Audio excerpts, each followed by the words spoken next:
headed over to the Curatorium of Secrets. We have something super important to discuss. You remember, right?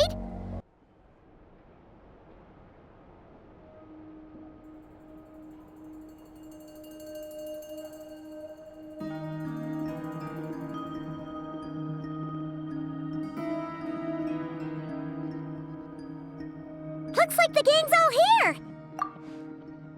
Yep, all ready. How about you two? Green and good to go? Paimon's ready!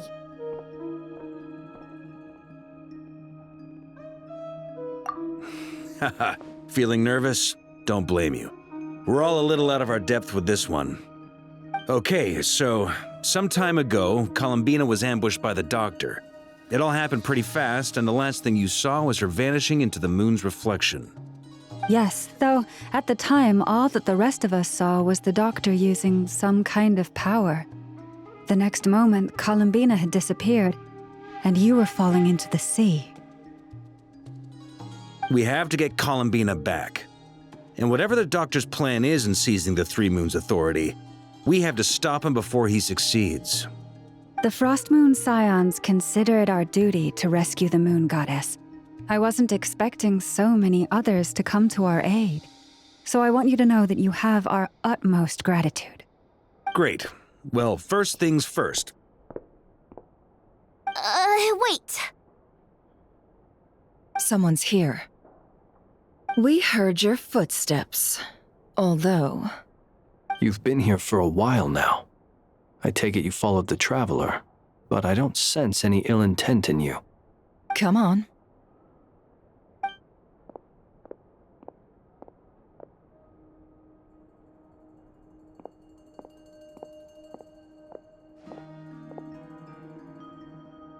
I figured it wouldn't take you long to notice me. I come bearing news from my lady, the Knave. Dottore went through the motions of returning to Snezhnaya, but it was obviously a facade. However, he has not returned to the Kuvaki Experimental Design Bureau, nor has he made an appearance in Nasha Town. Well, in that case, he'll be in his lab way up north. I always wondered why he applied for his own private pad. He was planning this all along. Tell them that Sandrone and I will go on ahead. If they still intend to pursue this matter, they should meet us at the research center in the northern tip of Nodcry. Nice of Columbina's two best friends to think of us. We appreciate the heads up. Our sincere thanks to the Fatui for your aid. Lady Damselette may have left our organization, but at least some of her colleagues remain genuinely concerned for her well-being. Not to mention that the Doctor's increasingly cryptic conduct gives us great cause for alarm. We have crossed swords many times before, but it's not personal. We're just on different sides. We don't lack humanity. And so, as fellow friends of Lady Damselette, it's only right that you should be in the know about this. Arlecchino's situational awareness has saved us a lot of trouble. I'll leave the map here with you. If you do decide to head to the research center, please proceed with caution. And remember, at least while you're in Nodcry, Lady Arlecchino's subordinates are your comrades if you want them to be. This is very accommodating of you.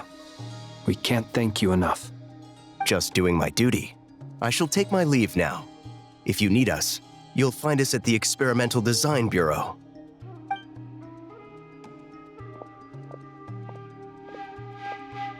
So, the Doctor's left the Experimental Design Bureau and headed to some research center up north.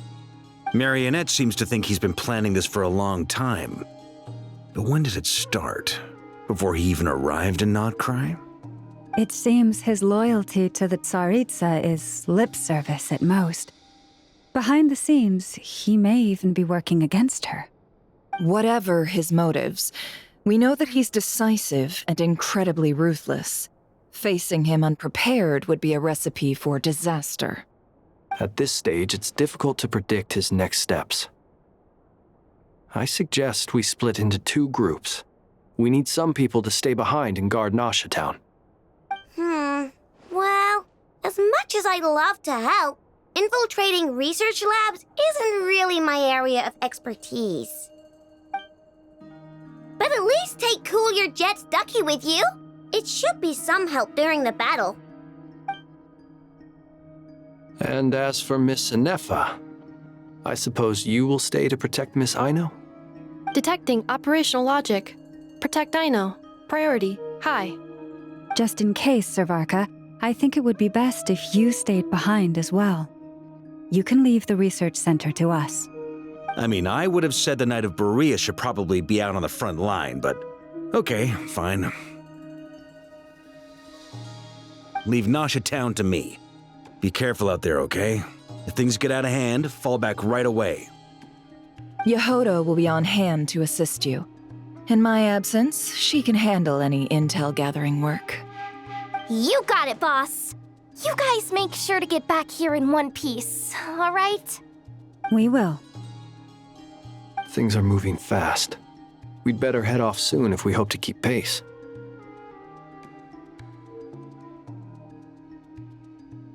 So, it's infiltrate a secret research facility, or...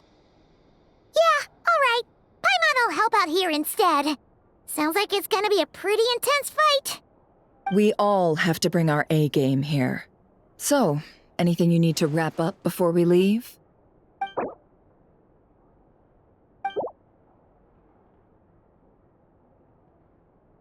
Then you'd better get going. Very well. All these broken machines on the ground. Someone got here before us. Could it be Arlecchino and Sandrone?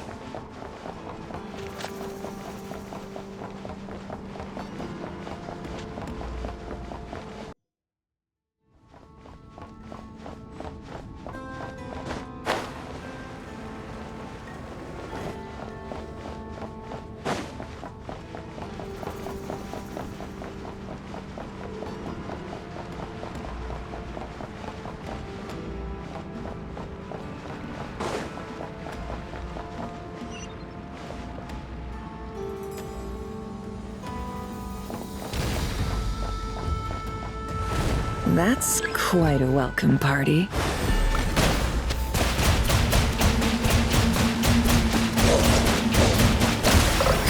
Be silent. Close your eyes.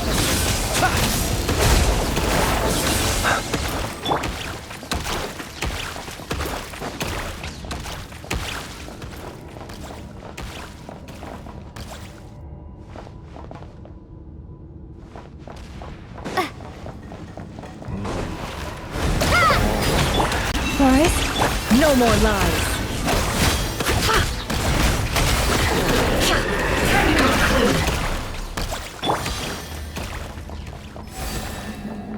Get back! I said get back! Do you hear me? Why isn't it working? No! Don't come any closer! Don't!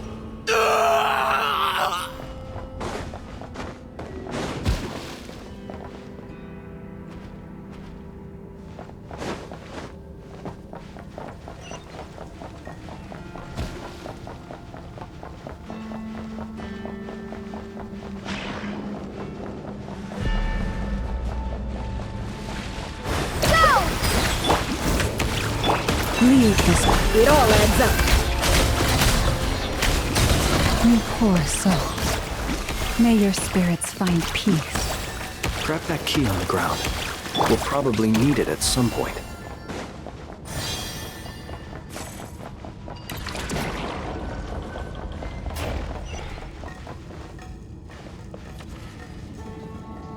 Watch out! Ugh, there's no way through. Let's go around.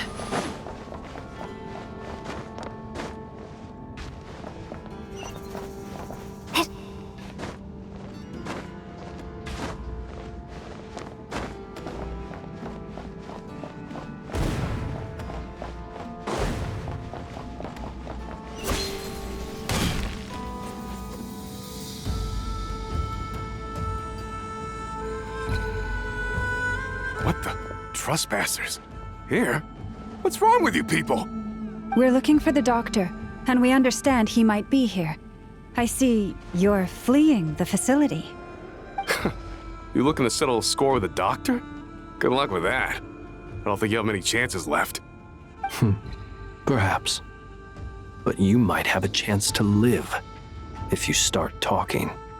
2 other Harbingers had the same idea as you. They're already inside. But what good is it gonna do? The doctor wouldn't do something like this unprepared. Seems to me that you're not too thrilled about being his subordinate.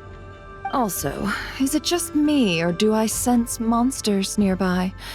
If you'd prefer their company to ours, that can easily be arranged. We need to know what the doctor is up to. Please, if you know anything at all, tell me.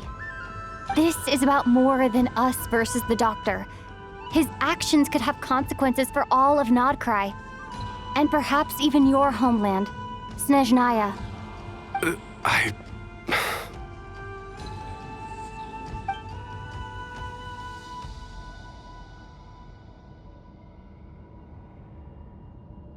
He's building something.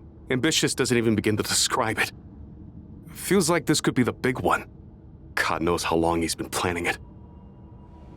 A while back, he told us he'd be returning to Snezhnaya. We weren't expecting him back so soon. This time he brought some gemstones with him, or something. 2 of them. The moon marrow spheres. He stole them from their rightful owner, Columbina. Oh, Lady Damselat?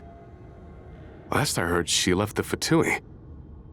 Before she went, she told us she'd finished what Her Majesty asked of her, and wished to focus on some personal matters. I remember thinking that leaving us might not be the best choice. I mean, I always looked up to the captain the most, and... Back when this all started, the higher-ups dispatched 3 units to Nodcry to execute their plan. They were led by the Doctor, Marionette, and the Damselet, respectively. I was a part of the Damselet's unit to begin with. She never really interacted with us much. In fact, she seemed sort of detached from everything. Not because she was distracted, just felt like she was indifferent to the world around her.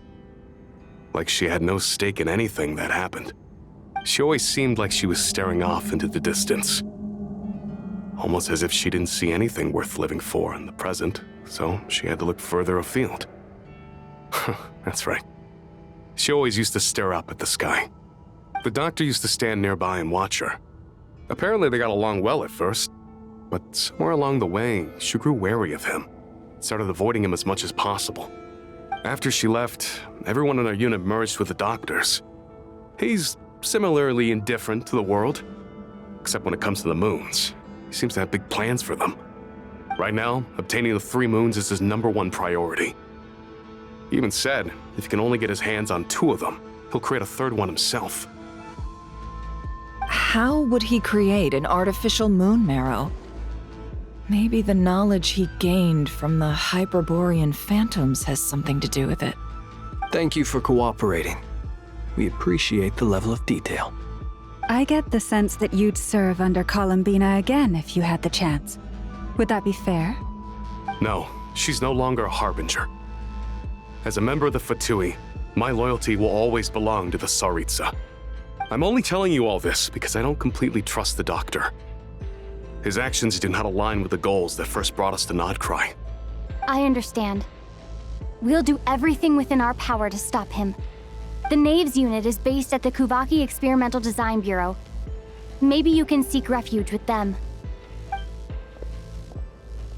Well, now we know what's going on here. Artificial moon marrow. He's likely well on the way to completing it. Dottore's technological capabilities are far more advanced than I thought. I fear this could get ugly. Everyone, prepare yourselves.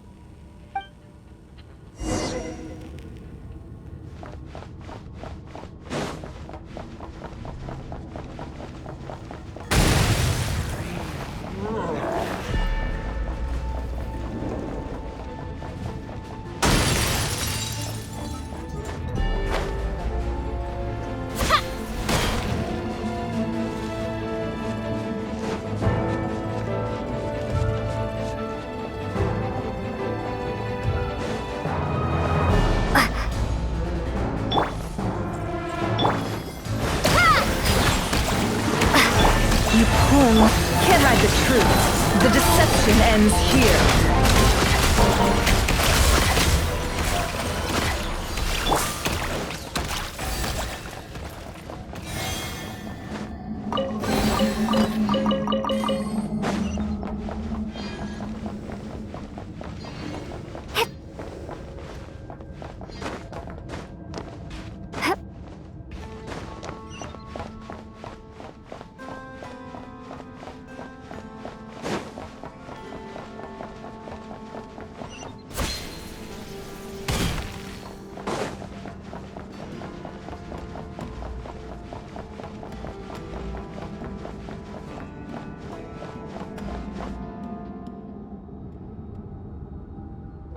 Welcome, one and all.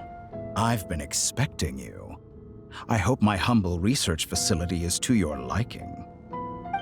Yeah, we really appreciated fighting our way in through a horde of monsters. The gall!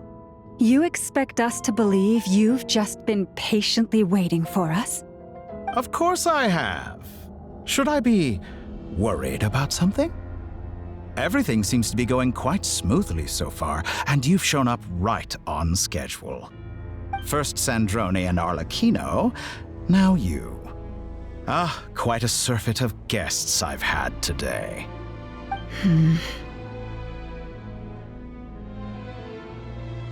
If you were looking for them, I should probably mention that Arlecchino disappeared as soon as she entered the facility. As for Sandrone, why, she stood right here only moments ago demanding answers from me at the top of her voice. Hardly out of character. She never was one for basic courtesy. But I have to admit, I was a little surprised to see her showing concern for someone besides herself. Does everyone you associate with undergo such a change in temperament? Speaking as a researcher, I have to say, it is not a change for the better. It threatens one's ability to remain objective. Well, since you ask... So you've got your hands on the moon marrow, and now you're claiming godhood. Don't you think that's a bit of a stretch, Dottore? I must protest what you are insinuating with that phrase, claiming godhood. I am not claiming anything. I am stating a fact. You're a researcher. I'm sure you appreciate the distinction between the two. Huh? Wait, you really think you're all that? You'll excuse me if I'm not being a polite little lady for you. We're colleagues. We both know what kind of person you are. By the same token, I knew you'd respond along those lines. You and I both understand that facts speak louder than words. To that end, I've had my people send you a small gift. It should go some way toward helping you understand my present position. What gift?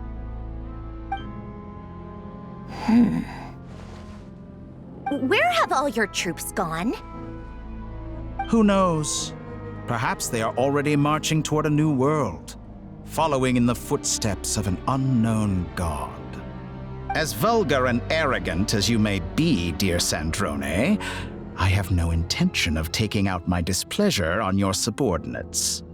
They will enjoy equal rights to my own. You sent your people to the Experimental Design Bureau? That's a Tsaritsa's property. Yes, and I am very mindful of Her Majesty's instructions. But you know full well that they do not conflict with my present goals. In which case, all I'm doing is conducting another one of my experiments. Is there a problem with that? Now then, you have a judgment call to make. Am I simply lying to stall you? Or is it possible that every word I am saying is the truth? In which case, your subordinates really are in danger. So now you've turned on fellow Fatui soldiers. You're completely insane. I have set a new rule for myself. Each person gets one chance. Naturally, that includes you, Sandrone. If you wish to leave, I won't stop you. We are colleagues, after all. Scumbag!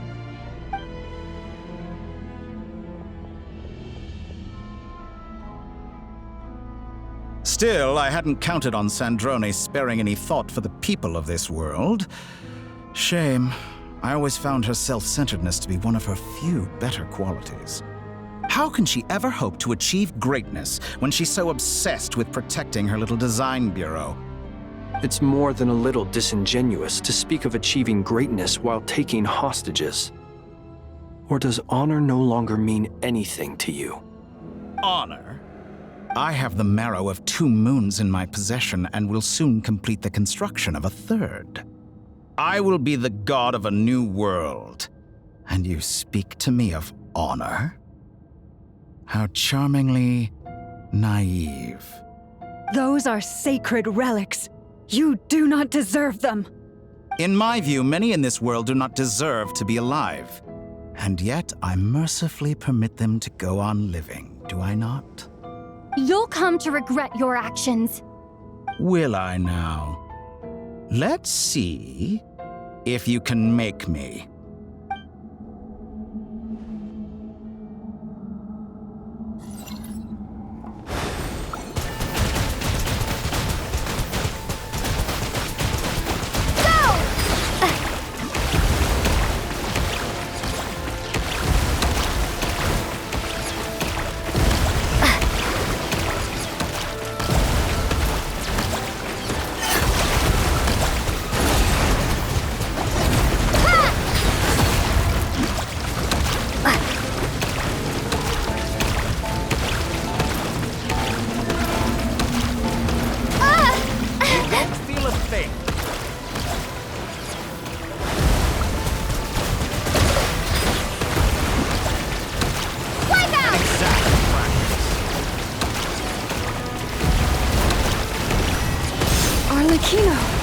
Thanks for the assistance. Arlecchino? They see you as an ally. What a farce. You're clearly here to destroy my research, not to... I'd say your research is more valuable than your life. Am I wrong?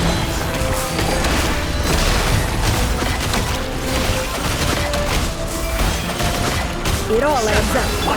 Go! Is that the best you can do? Witness my rise.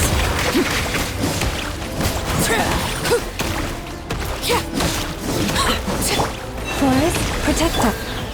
Close your eyes. Go! The long sleep beckons. Leave this place. Is this all it takes to tire? Time to come clean.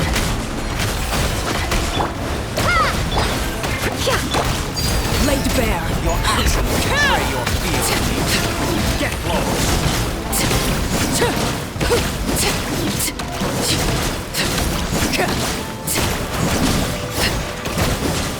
Target acquired.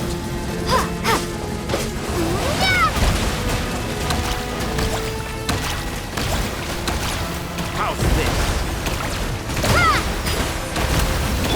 You poor lost lamb. The mystery unravels. It all falls into place. Interesting. Observe. Dottore is too powerful with the artificial moon marrow in his arsenal. Fighting him is futile. Quickly.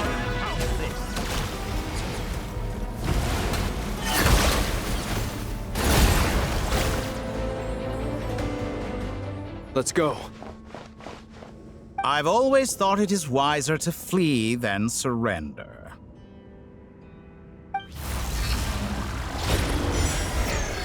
Watch out! What the? Forget about me! You should... Where's the traveler?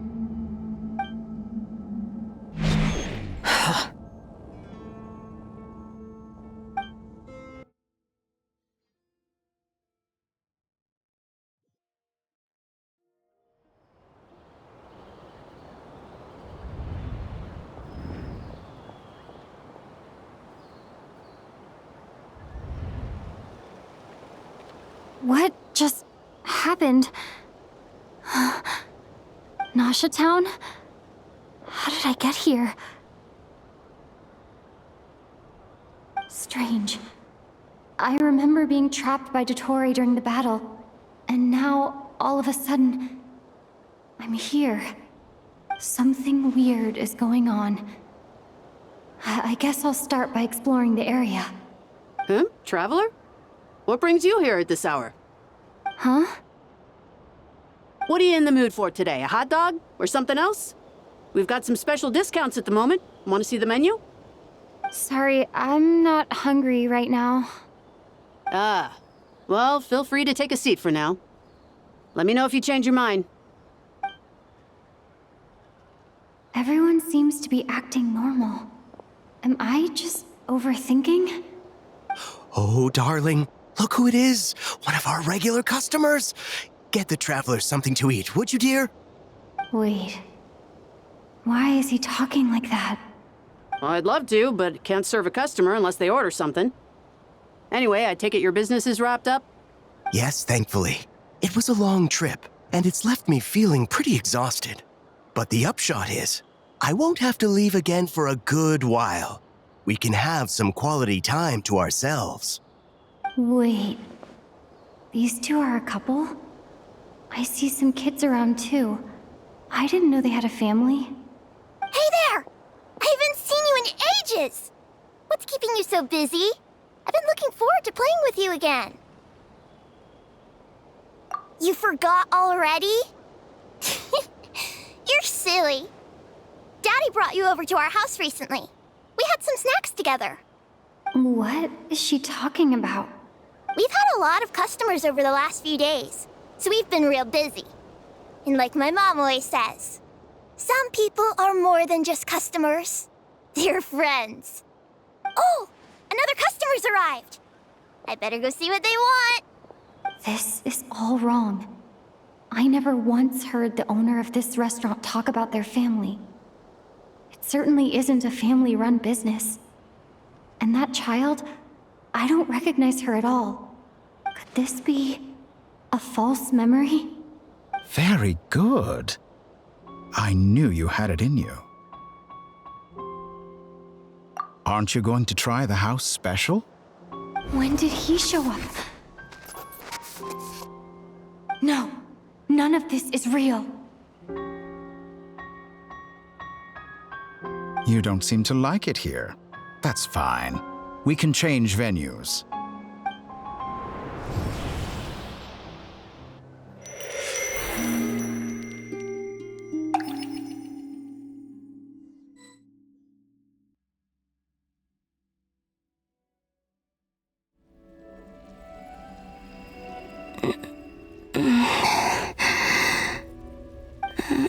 I'm still alive. Where is this place? It took all my strength to open the moon gate, and then I leapt into it. So this is the moon's reflection? The mysterious realm beyond the gate?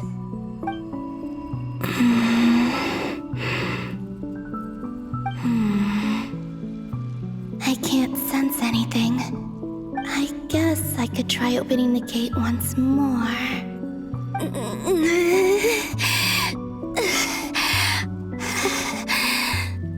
No response. Maybe this space can't be opened from inside. If this was the space that killed both Revier and his lover, then why am I unscathed? Or... no, I'm not unscathed. Even the air here feels frozen in place. There is nothing here with which I can restore my power. I should conserve my strength and proceed with caution.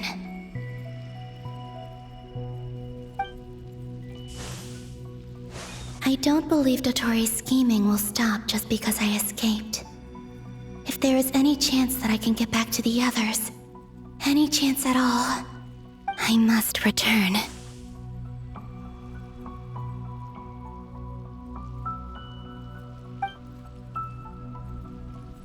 Emptiness, silence. What is this place? Or maybe the real question is, what is it for? What's this? Looks like it responds to my power.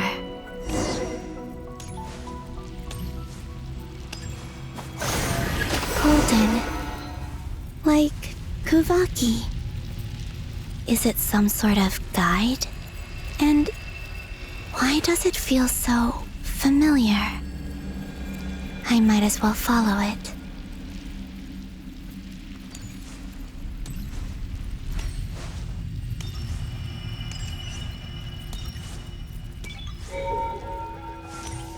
Where does this lead? Could it be the exit?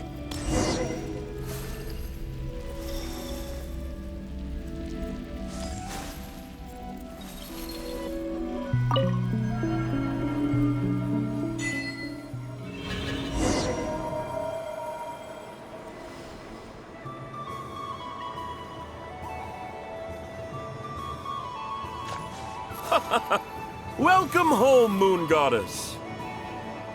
Is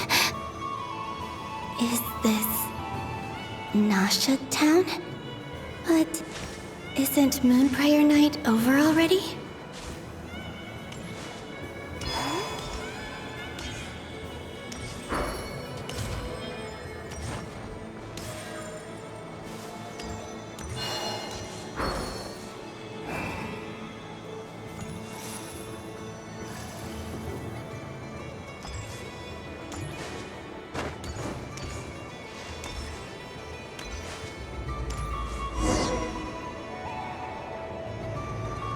Goodbye for now, Columbina. I hope you have a wonderful night. I will. Everyone else. And me? Are these my memories?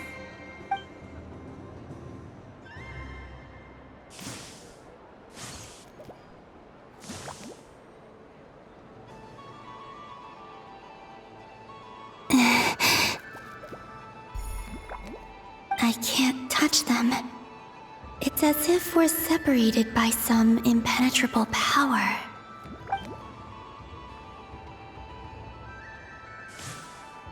Over here! Over here!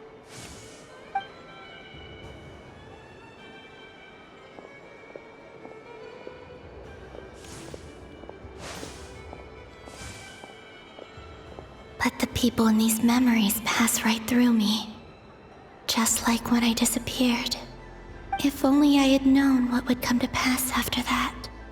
Even so, I should still take a look around. Just being back here. It gives me the strength to keep going.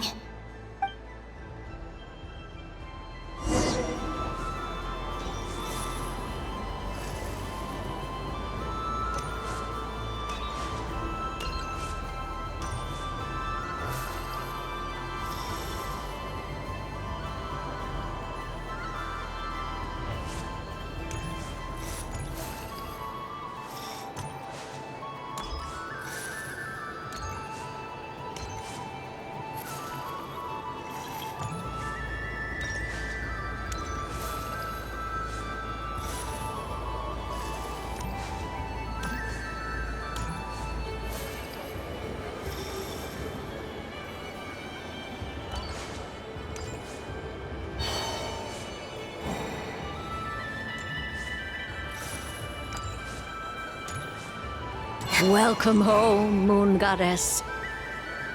Oh, you're the genuine article. Alice was right.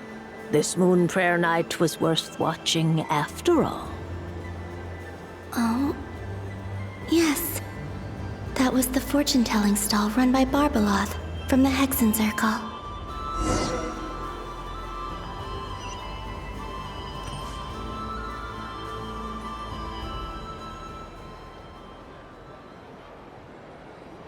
Please, draw the first lunar arcana. This represents destiny and is the foundation for the divination as a whole.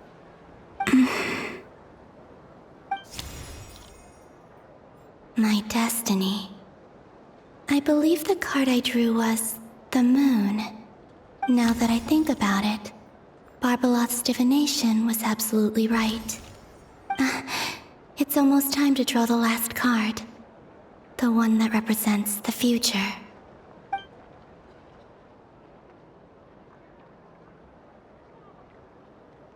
That was the card that popped out on its own. From here, I think.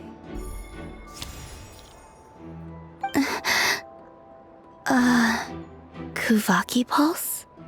What? Fascinating.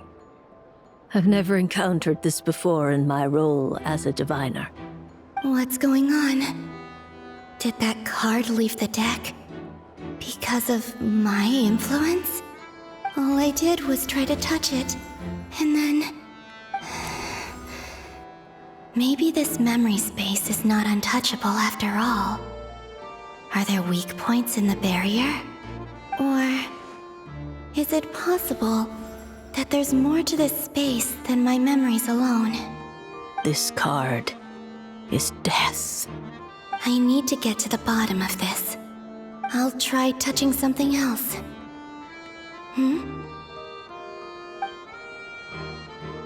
Is this... the wind? No, it's gravity. It's pulling me outwards. No, Traveler!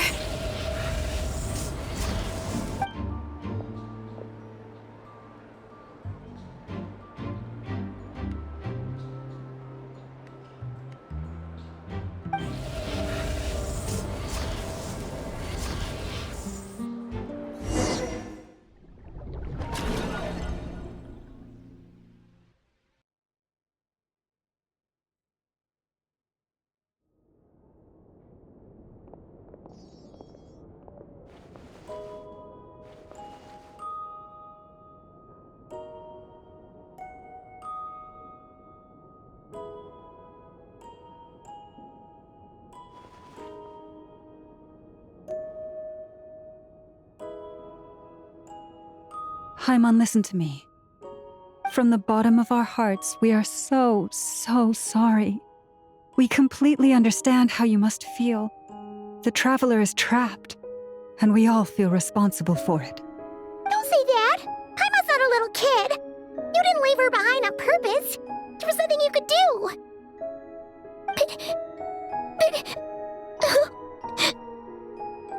She's all alone in there! What if something happens to her? What are we gonna do then? We've barely spent any time apart since we met.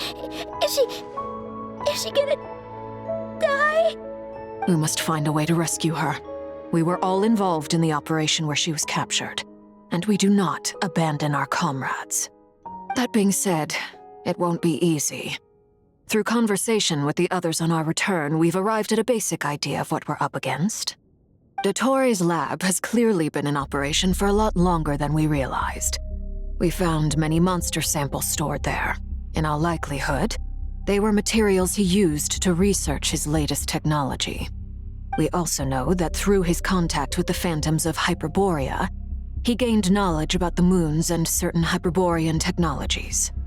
Using this knowledge, he then fashioned an artificial moon marrow to serve as a replacement for the frost moon beyond the sky. Unlike Columbina, Dottore is not being rejected by Teyvat. And even with 2 of the 3 moon marrows, his power far exceeds all of ours combined. Once his 3rd moon marrow is complete, Dottore will have completely seized the authority of the 3 moons. Teyvat's most primordial powers will then be in his grasp. Does that mean... I'm afraid so. No one could have predicted this level of insanity, not even from Dottore. And unfortunately, his insanity is coupled with an intellect and ambition that not even his peers in the Fatui can match. This is dire. Sounds like the world is done for. The 3 moons' authority can influence the very fabric of time and space. I dare not imagine what a monster like him would do with that kind of power. The trouble's already begun, I'm afraid. On our way back, we discovered that part of Nodcry is being enveloped by an unknown energy. We cannot ascertain what is happening inside. I'm convinced this is Dottore doing. Not that there's any way to prove it.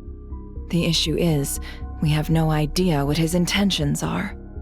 The only thing more frustrating than facing down evil is knowing that it will surely come, but not knowing when. The doctor is guilty of numerous crimes in Mondstadt as well. One of our knights, well, former knights, his father was murdered by Dottore. His ideology and methodology are a danger to everything in his path, from individuals to entire nations. He does not feel guilt, even when he acts against his own people. He doesn't see them as his own people, that's why. People like him see everyone else as beneath them. Right. He views other people only in terms of how they can benefit him. That's the basis of all his social connections. Granted, he's hardly the only harbinger to pursue their own interests. We all do. And Her Majesty is gracious enough to permit it. Still, her mercy has its limits.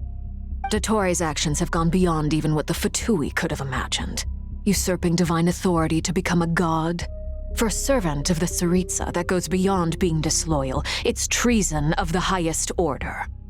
We can't expect him to heed the Tsaritsa's will once he gains the Three Moons' authority. Even we Harbingers consider him the most self-interested among us. Poor Traveler! Of all the people to get caught by... We have to go save her! Right now! Please! We gotta find a way! Paimon, I promise you, we are with you all the way. I get how you feel. I do. But it's gonna take more than strong emotions to take down an enemy like Dottore. What we need now is more information. Right. We can't even guarantee he's still at his research center. Before we can think about mounting a rescue operation, we need to confirm the Traveler's location. I'll find a way. Paimon knows, but... She's so scared. If anything happens to the Traveler... She might be the strongest person Paimon knows, but she's still human. She feels pain and bleeds just like anyone else. Then think things through before you stick your neck out. Unless you want to lose your head. Sandrone. Miss Sandrone, you're okay? Put the stuff over there, and be gentle with it.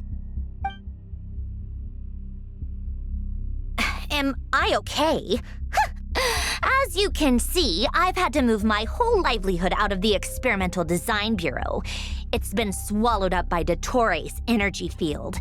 If I'd left it any longer, I probably would have gotten stuck there. Ugh, Dottore always goes a little loco when he finds a shiny new toy. Not that he'd ever admit that. But this time, he's gone full psycho.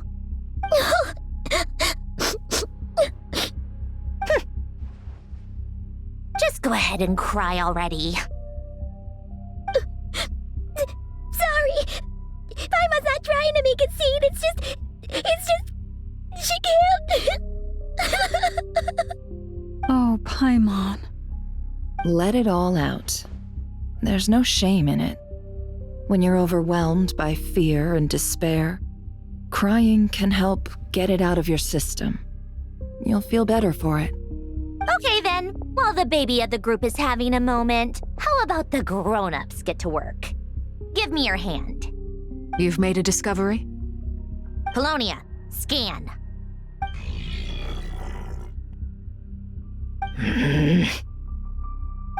You, hand, now. Oh, I thought you'd never ask, my lady. Curses! You're next, then you.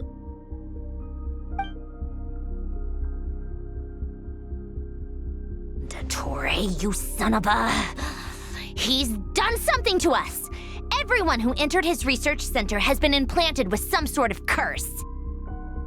I don't feel anything unusual at the moment. Does that mean it hasn't activated yet? Is there a way to figure out its purpose and what might trigger it? My best guess is Dottore created it using the moon goddess's powers. 1 second, analyzing. Ugh! That friggin' maniac! So, what twisted game is he playing this time? The moment I analyzed the energy composition, some encrypted text appeared in my mind's eye. And when I deciphered it according to the Fatui standard encryption protocol, I got the following message. Feel free to run, or you will perish in nod cry. He's mocking us. Yep, he loves to toy with people. Only in this case, there might be more to it. But I didn't detect any murderous intent or malice either in the message or the curse's energy. As if this is him at his least malicious. Or perhaps all people are cowards in his eyes. Maybe he thinks the threat alone will be effective. What a despicable person. And he has the Traveler in his grasp. If I may, as unhinged as Dottore may be, he has always exercised great patience with the objects of his interest. I remember a comment he made when we first arrived in Nodcry. He said, "This world is, on the whole, an exceedingly dull place. But at least there are a few intriguing features, such as the gods or the Traveler. Presumably, they interest him because they're unknown quantities. He wants to understand as much as he can about them." Agreed. The Traveler is Tevat's fourth descender. All Harbingers are aware of this. Since Dottore took such pains to capture the Traveler, he is unlikely to kill her right away. Okay, but we still have to do that rescue operation. Of course. I also think we need to read between the lines with Dottore's message. If he's encouraging us to run, that means we mustn't leave Nodcry under any circumstances. My guess is, his curse will only trigger if we leave.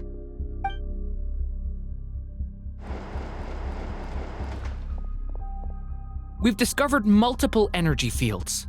Albedo is still attempting to analyze their structure. He told me to report back first. Each field is slowly growing, swallowing up more of the surrounding area in the process. And the pace of their expansion has increased since we first examined them. He's probably trying to swallow Nodcry whole. His nefarious ambition knows no bounds. If this continues, the whole of Tevat will be in trouble, not just Nodcry. The loss of Columbina could not have come at a worse time. Do we think she's truly gone for good? She entered the space beyond the Moon Gate, knowing what became of Rerir and Thalindus.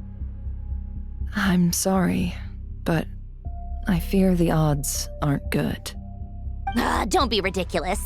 If I know her, she's busy finding a way back as we speak just so she can annoy me. She isn't dead. Whatever has become of her, the fact remains that we are two comrades short on the eve of a decisive battle. We need to find out the Traveler's location, but there is also other work to be done. Agreed. Whatever Dottore's planning, we have to get the local populace somewhere safe. So, as well as a rescue mission, we have to organize a mass evacuation at the same time. It would be best if someone could approach leaders of neighboring nations and negotiate emergency asylum for Nodcry's inhabitants. Can anyone handle that? Snezhnaya is one option. I'll see what I can do. This would be so much easier if the Traveler was here. No! Stop thinking like that, Paimon. Paimon will join you. She's pretty well connected thanks to the Traveler. Maybe it'll come in handy. Either way, that's what the Traveler would do if she was here.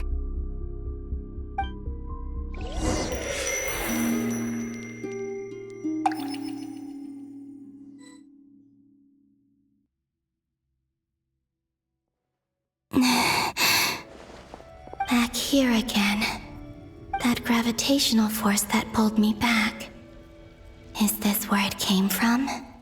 When I saw that memory of Moon Prayer Night, I think I influenced reality. Was it just a coincidence? Or if only I could have sent the others some kind of warning on Moon Prayer Night. Maybe we could have stopped Dottore. I feel so heavy.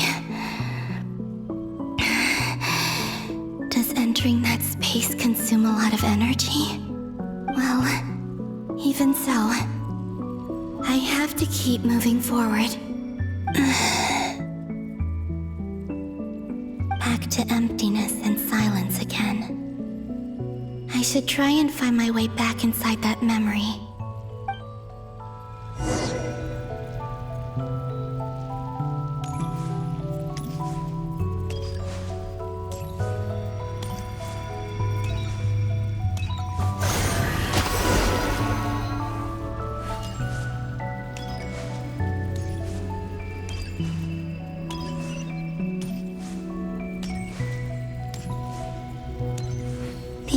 From last time isn't showing up.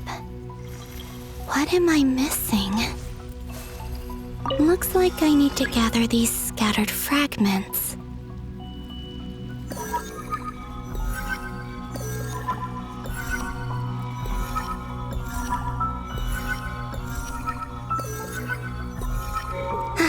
It worked! Hopefully I can stay inside for a bit longer this time.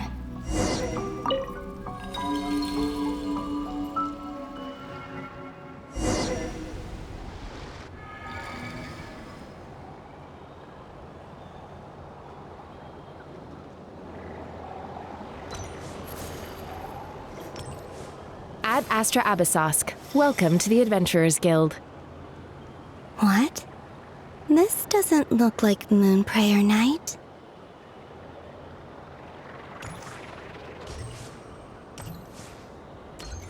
Extra, extra! Latest issue of the Nasha Express! I don't think I've ever been here. Maybe this space isn't comprised of my memories after all. There aren't any festive decorations around. Is this Nasha Town after Moon Prayer Night ended? Did Dottore's plan not affect the town? Or is no one aware of what happened because he used the Three Moons' authority? Let me see if I can influence anyone else. So, what do we do next? Wait, that voice. Paimon? The most important thing right now is to find that mage. Lauma the Traveler and Mr. Varga are here too. I'd better go pay the Fatui a visit. Traveler!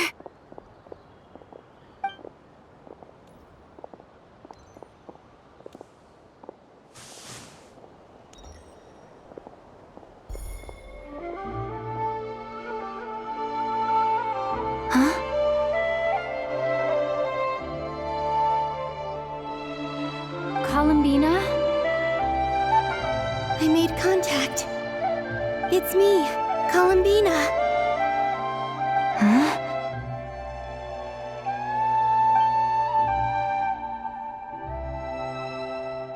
Traveler? Let's go! This is no time to be spacing out! Huh? Huh?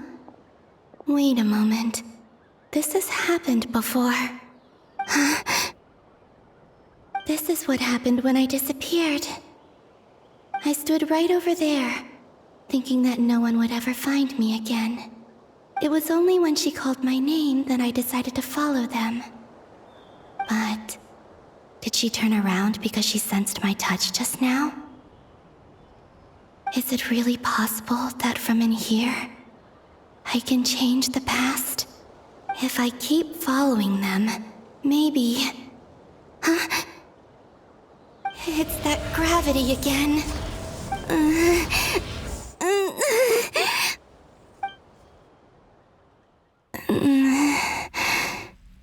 Every time I influence reality within that space, this force intervenes and pulls me back.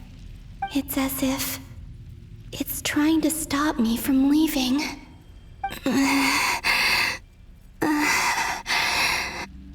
I'm getting weaker and weaker. I'll just have to try another approach next time. Come on, Columbina. Keep going. You have to tell everyone what happened.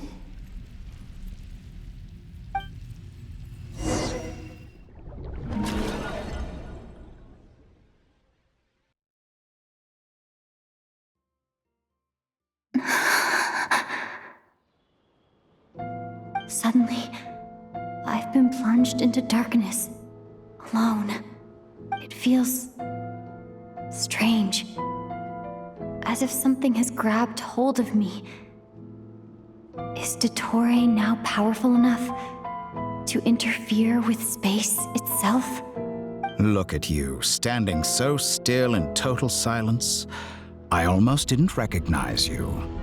Hello there, traveler. He seems to be in a good mood. Wait, what's that behind him? Ah, so you noticed. This is the completed trilune. 2 primordial moon marrows and 1 artificial specimen. You are wary of it. Good. Maintain that reverence. You performed well in that recent battle. Brave and reckless as always. Courage is the sign of a true hero, and impulsiveness is the hallmark of those who strive to advance. I say this not to belittle you. Most creatures are far more timid by comparison. 3 moon marrows. Does that mean the artificial one is now complete too? Well spotted. What do you think? For a replica I built myself, I dare say it looks the part. Dottore, are you planting illusions in my mind? I have no interest in fooling your eyes. On the contrary, I hope to show you the true essence of all that you see before you. Is this not a beautiful city? People live in peace and find joy in their work. The streets are safe. People can even leave their doors unlocked at night. You might say it is the Elysium everyone dreams of. All available data indicates your values and worldview conform with the mainstream. This kind of society should be quite to your taste. False beauty is deceitful. Lies are to no one's taste. I wonder, is it your moral standards that are too high, or your expectations of reality? Answer me this. If someone existed in a sweet dream from the moment they were born, a dream in which they never once felt pain, which do you think they would consider superior? The dream or the reality? That's pure sophistry. It has nothing to do with your actions. As I suspected. You have yet to understand all of this for what it really is. What do you want from me? You sound impatient. Do you think the only reason I'm keeping you is because I want something from you? If it's not, then why haven't you killed me yet? No one can stop you if you're as powerful as a god. I'm delighted you recognize that fact. I believe we last squared off in Sumeru. Ah, the memories. How time flies. You and I have both grown. I'm not surprised that Arlecchino and Sandrone worked with you. You've always a way of slowly but surely ingratiating yourself with all levels of society. People laud you as a hero, but I suspect there's more to it than that. Oh, but to be clear, I don't say that to flatter you. Do you always give your opponent an appraisal before you deal the final blow? Call it a long-time habit.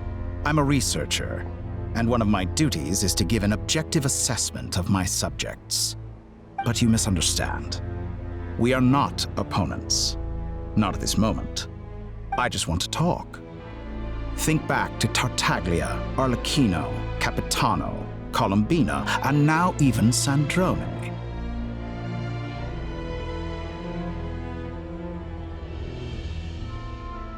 You've worked with each of them in the past. I believe you can work with me as well. What makes you so sure? Well, why not? Should the good associate only with the good and the bad befriend only the bad? I like to think we could have a more mature relationship than that. Surely you don't think all your relationships are grounded in friendship or shared ideals. People come together because it benefits them to do so. If you think of the people you admire, you must surely admit that they have provided some benefit to you. Morality, ambition, dreams. People have plenty of words to embellish the nature of their relationships. But once you break free from those ethical frameworks, you will see that the only thing connecting the two of you is mutual benefit. And that is what I'd like to talk to you about. We're finally getting into it. He's probably been planning to kidnap me for a long time now. But for what exactly? He has the authority of all 3 moons. I won't be able to gain the upper hand in a fight. Best if I pretend that I'm willing to negotiate for now. You say you're a god, but you also speak of mutual benefit. What could a god want that the 3 moons cannot provide? Excellent question. But before I answer, I would ask you the same thing. Gaining Columbina's allegiance was a rare and extraordinary feat. But the Moon Marrows are now in my hands, and I have the edge over her. For this artificial moon is not being rejected by Tevat. Her identity and lineage may have been a thing of glory in the old world, but they were also shackles that prevented her from ever integrating into Tevat. I, on the other hand, you may view me as a thief, but I have overcome that limitation. So what is it that the 3 moons cannot grant you? What stops you from negotiating with me to get what you want? I don't make deals with lying psychopaths. That's quite an accusation. Are you expecting me to get angry with you? Well, this is one aspect in which my personal growth has served me well. In the past, my less mature self might have been disappointed, perhaps even angry, over a small setback like this. Like when you and Lesser Lord Kusanali joined forces to oppose me, for example. But things are different now. Just as the rich do not quibble with the poor, I no longer find myself perturbed by these trivial affairs. Human relationships end with conflicts of emotions and interests. But relations between humans and gods are different. And ours is even more unique. I have ascended to the highest heights and laid claim to unprecedented horizons. And you were no ordinary person to begin with.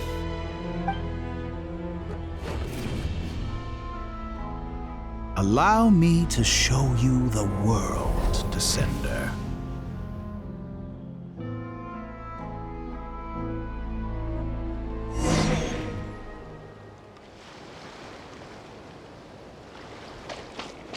To stand, walk, jump, sit, and lie down.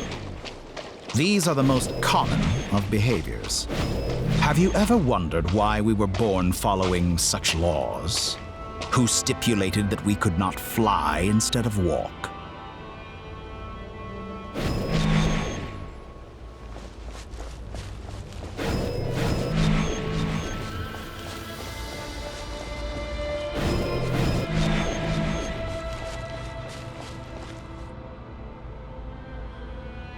Someone of your talent and experience must surely know of the 4 great rulers who serve the heavenly principles. They govern life, death, time, and space. One wounded by a blade will die from blood loss or infection, and one who falls into a lake will drown in agony. The elderly wallow in solitude, and the solitary age faster. Eventually, new life is born, only to embark on the same path of suffering. These 4 divisions anchor the world and shackle those who live in it. But they themselves transcend its boundaries, squandering the power bestowed by the heavens. All who live yearn for equality, but unless the gods prostrate themselves and profess that they are mere servants of the living, equality can never exist. Who makes the rules we must live by? Who has the right to restrict us? The limits of the body can be rejected.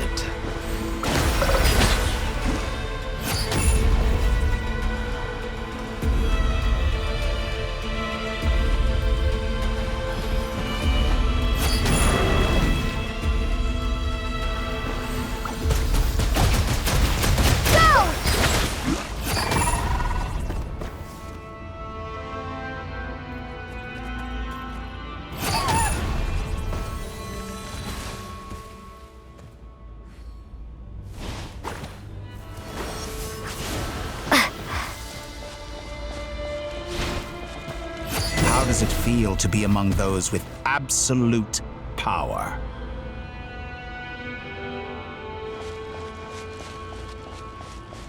You cannot conceive the extent to which your flesh hinders your mind and spirit.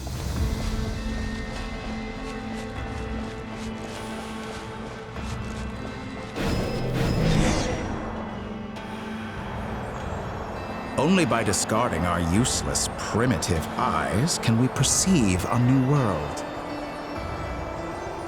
How narrow-minded we all were in the past. Why should the final answer of the world not be the power that predates those of life, death, time, and space? The power of the Triloon. Through it, I have glimpsed new experimental possibilities. Nature suppressed, authority exiled, souls controlled.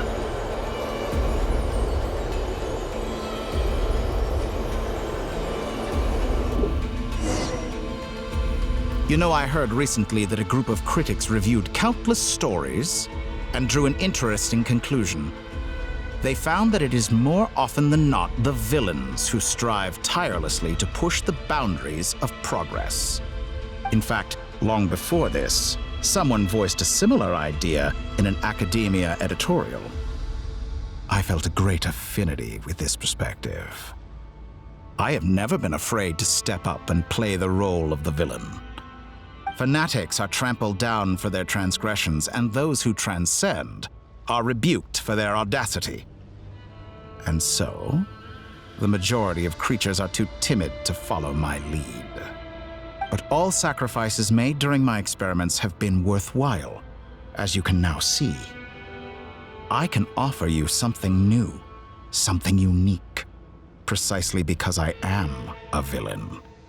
Think about it. We are eternally bound through mutual interest. Can you truly say you would never turn to malice if it could give you the life you dream of? After all, what value do perfection and purity really have? They are fragile and feeble things, utterly tedious. I say, better to be governed by a flawed humanity than a gnosis. The true seeker of knowledge is the villain who undergoes countless tribulations in pursuit of their goal. I'm sure many people have told you that you're different. Because I'm a descender? Exactly. Very clever. But what has that got to do with you? I do not conceal my wicked deeds, my selfish desires, or my greed. A true researcher must act as I do if they are to understand and speak of the truth. And yet, a knowledge seeker like myself will inevitably grow tired of studying Tevat beyond a point. You have traveled to all corners of the world and met many people. Along the way, there have been moments when you were misunderstood or even became a wanted criminal. And all the while, you have spent your days doing some of the most mundane jobs in the world. You fight and toil, claim minuscule rewards from my friend Pantalone, then you fight some more, winning some battles and losing others as your search goes on. And this cycle continues, with no end in sight. Surely you must sometimes grow weary of being stuck in this same loop day after day. We're completely different. I embrace everything that life throws at me. I am engaged in every step of my journey. How does that make us different? I too embrace what life brings, researching everything that interests me. Think of all the novel things I've managed to create, like the artificial moon marrow. Don't you see? As unique a specimen as she was, even Columbina is not irreplaceable. Take that back. She's gone because of your actions. I didn't say that to anger you. Though admittedly, I don't see what there is to be angry about. Anything Columbina could do for you, I can do better. I know what your ultimate goal is. You wish to walk the path your brother walked and seek answers from him at the end of that journey, don't you? Someone like you could never understand what it feels like to care about another person the way I care about him. Perhaps not. But that doesn't mean I can't help. I could find your brother right now, bring him before you, and make him give you the answers you seek. Don't be so presumptuous. You'll never begin to understand the situation between us. Oh, no. This is no presumption. I'm only offering what I know is possible with the power of the Trilune. But it seems like you would sooner continue with your journey through this world. Why? Do you truly desire this journey? Or is it simply a necessary process from which you cannot escape? Think of all the time and energy you have spent, everything you've had to endure just to make it this far. Is this really what you want? Or has your hand been forced by the promise of that final answer? Yes, you have made many friends. But do they ever spare a thought for the void in your heart and what it yearns for? What you want is not friends. It is family. But do they know this? I, on the other hand, am far more considerate. Join my experiment, and in return, I will bring your meaningless journey and all its struggles to an end. This is a malicious attempt to manipulate me. But at the same time, he's stating some very human truths. Of course, he's right about my predicament. How can I deny it? I have faced ungrateful strangers, never-ending troubles, an endless quest for answers. I want to see him. After everything I've been through, words can't describe how much I miss him, how much I want to be reunited with him. Wherever you are right now, do you miss me too?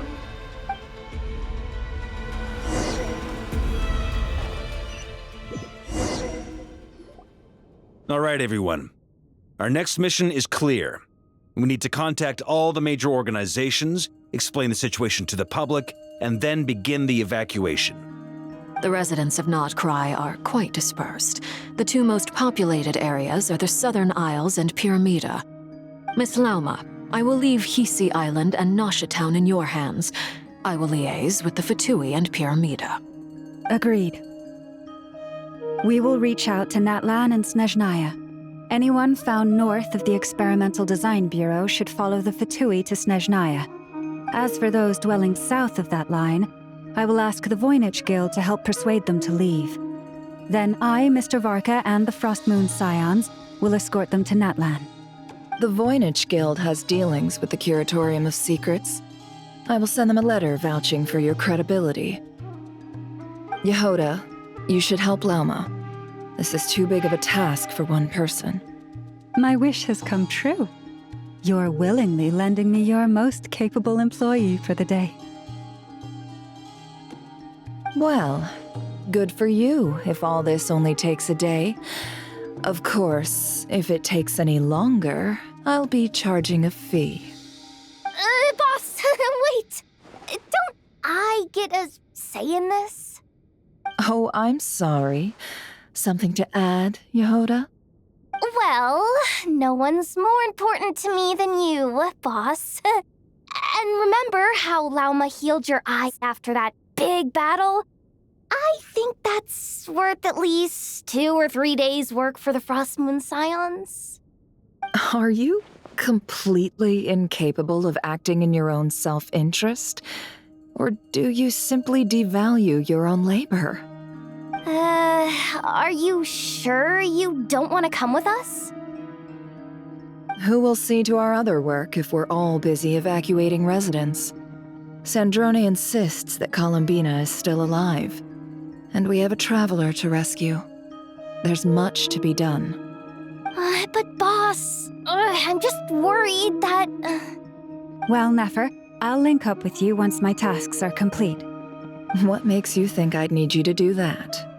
I'll need it. And considering the way you approach certain matters, I think you'll be better off with me present. That's quite enough. Just focus on your work first. I bet we're in for an uphill battle here. But we can help out too. Inefa and I are gonna help Nasha Town's residents carry their stuff. Loading schedule. Store essential local research data and technology samples, then escort the people to Natlan. Understood. I will execute this to the best of my abilities. Great stuff. Thank you, ladies. I've contacted the Lightkeepers. A colleague of mine will join us shortly. I will persuade them to conduct a thorough search of the region to ensure that no civilians get left behind. As for me, I guess I'll be making an early return to Sumeru. I think it's important that someone informs the Dendro Archon of what's going on in Notcry. Roger that. Someone should inform Mondstadt, too. Mr. Duran, can I trust you to handle that? I think you fly faster than any of us can run. As an added incentive, get there fast enough and I'll see about getting your gliding exam waived. Really? Ha! Mission accepted, sir. I intend to stay behind and help Miss Sandrone with her research. She has some alchemy-related questions that she'd like me to explore. She recognizes your expertise, then. I wish you a fruitful collaboration. Thank you. In truth, I was surprised to hear her express an interest in subject matter outside of machines. I believe she has been investigating some Fontanian technology recently. She made a point of bringing the relevant materials with her when she left the Experimental Design Bureau. She's sorting through everything in her room as we speak. I should mention that we have one other friend who isn't present. He hasn't made his position in all of this clear. But if we know anything about him, he's likely investigating on his own. Paimon's been very quiet today. But I know how close she and the Traveler are with the Natlanese. She should come with us to the border. Okay. Paimon will do her best. Make sure to heed Sandrone's warning. Many of us have been cursed by Dottore. As such, under no circumstances should anyone cross national borders. Remain within Notcry. That aside, personally I have faith in Columbina. Things look grim, sure, but who knows how it'll play out. Same goes for rescuing the Traveler. Both of them are important allies and friends. We'll be counting on you to gather intel on them, Miss Nefer. Oh, wonderful. You're all here. That voice again! Nicole? Whoa, that was loud! And it came out of nowhere. So mysterious. Sorry, this is the only way I can speak to you all right now. Please accept my apology. Anyway, time is short. I'll cut to the chase. We're still facing quite a catastrophe here at the world's borders. Alice has roped in every Hexen Circle member she can get a hold of. Except for me. She told me I had to come and help you all out as a matter of urgency. I quote, "You love talking, don't you? Well, now it's finally your time to shine. Take these. Make sure the whole party gets one each. You'll be in charge of making sure everyone stays connected." Huh? Is this a Dodo communication device? Scanning. Unknown device. Analyzing. Unknown device. Conclusion. Cute. Affirmative. It is cute and good. I believe that I quite like it. This is no ordinary Dodo communication device. It's my very own special modified version, specifically... sorry. I almost went off on another tangent there. Anyway, help yourselves. It will allow us to communicate over long distances within Nodcry. No more worrying about shuttling messages back and forth. What astounding technology. Am I right in assuming that it relies on your personal abilities to function, Miss Nicole? Yes, exactly. Right on cue, Albedo. Ah, I'd love to brag to you all about how it all works. But no, next time. Anyway, I'll be right with you all, serving as a communication hub. That's all from me. Head off as soon as you're ready. I'll be staying here to keep watch, and I'll be sending you my blessings.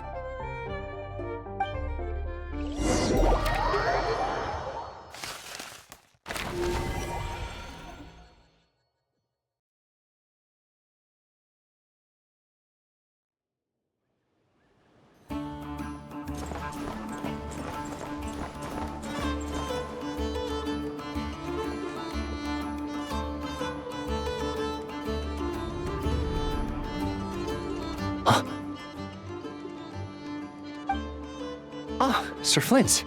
Perfect timing. I just arrived myself. You are most considerate, Master Ilua.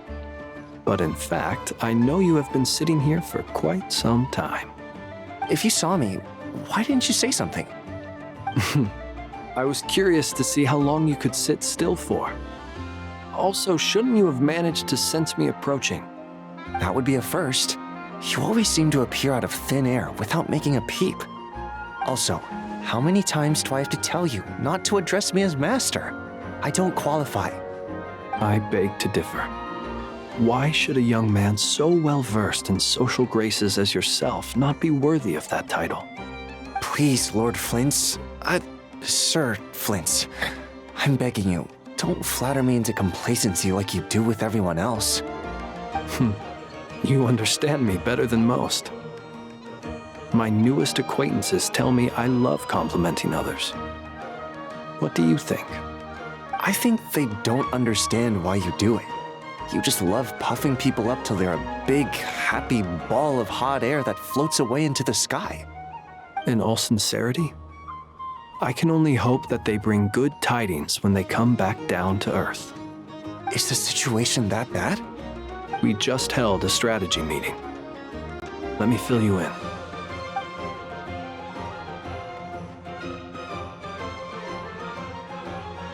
In short, we need everyone gone from Pyramida. We also need a team of Lightkeepers to scour the more remote regions of Nodcry for civilians to evacuate. I only hope we have enough personnel. We do.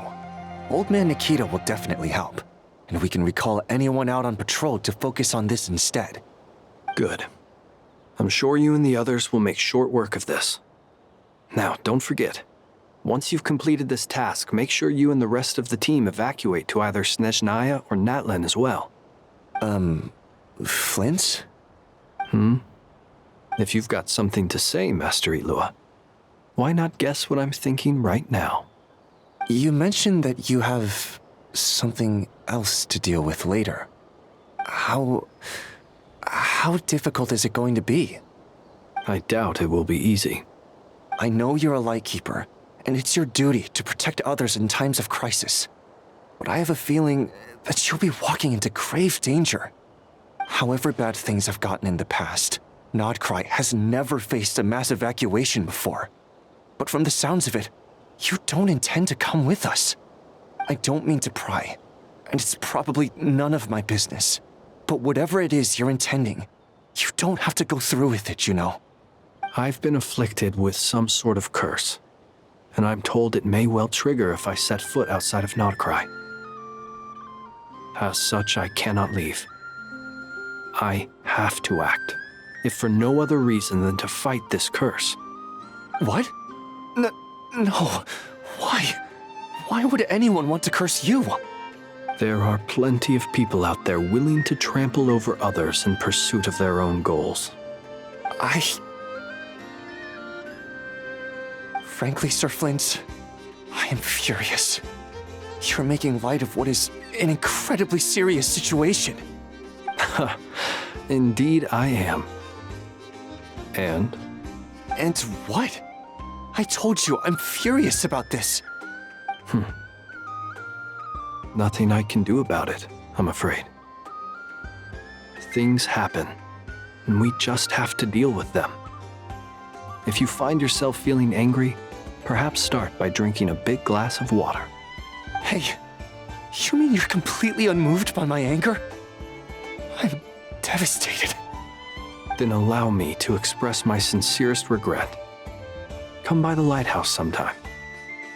We'll catch ourselves a few fish, have a little barbecue, play some cards, and bask in the sun. Maybe I need to spell this out. Lean in a little, Flint's. Oh my, this doesn't bode well. Word is that you were caught up in a real horror show recently. People were amazed that you returned safe and sound. They've been debating whether you're even human. I've returned safe and sound from plenty of crises. When you say people, do you mean other people? Or do you just mean you? Fine. I'll be frank. You're not human, are you? Heavens. Now that's a horrifying thought. You know what? Forget it. We'll revisit this once it's all over. A sound plan. Albeit a little ominous sounding. Just promise me you'll come back in one piece, all right? For you, Master Ilua. How could I refuse? Also, please pass my regards on to our colleagues. Tell them, thank you all for your assistance. Please put safety first as you proceed with the operation.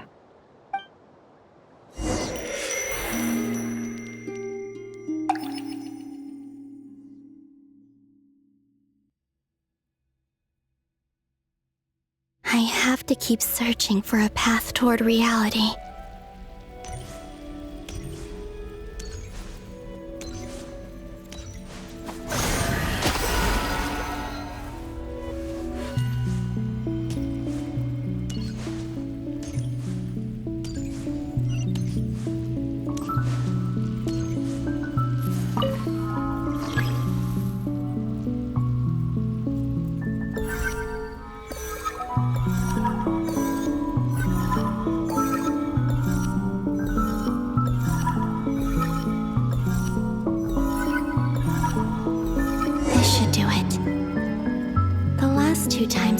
Influence reality in this space. It consumed a lot of Kuvaki. I'll try and be more careful this time. I need to leave key clues behind using less power. I hope everyone still remembers what I said on Moon Prayer Night.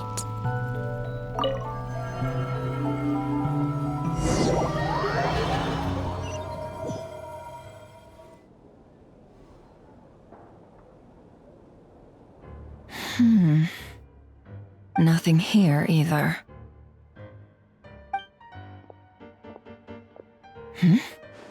Flint's? Ah, Miss Nefer. What are you doing here? Unless...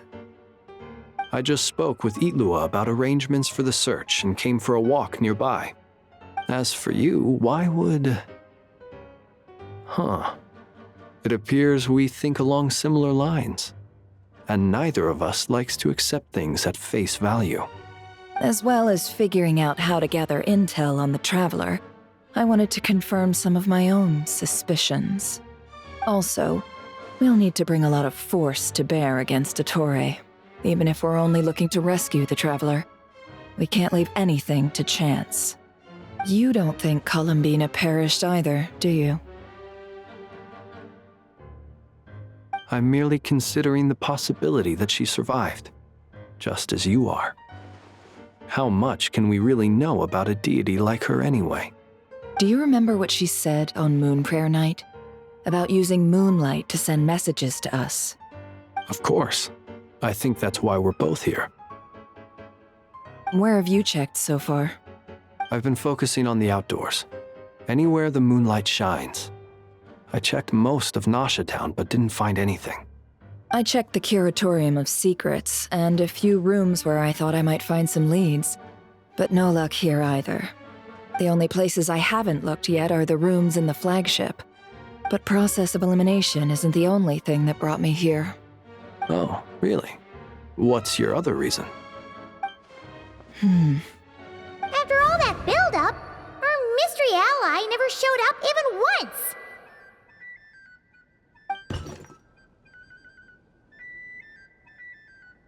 Huh? Am I imagining things?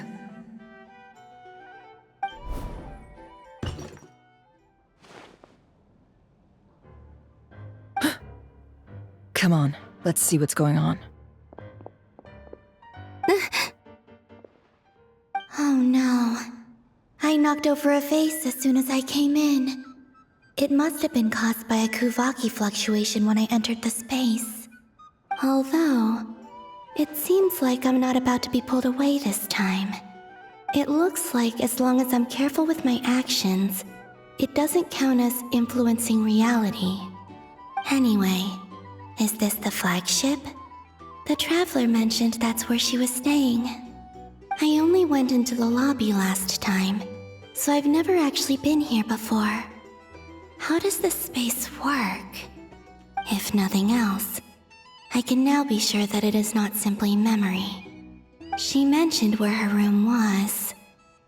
I think it's this one.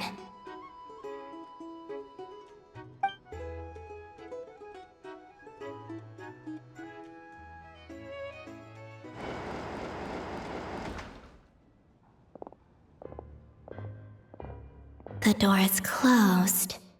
But if this is anything like when I disappeared, then maybe...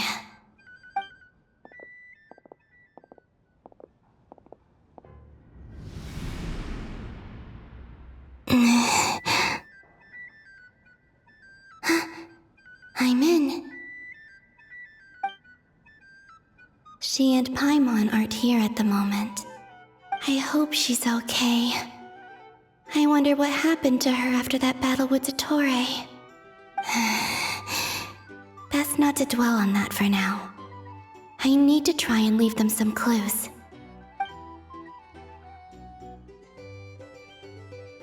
Please, Traveler. I really hope you find this.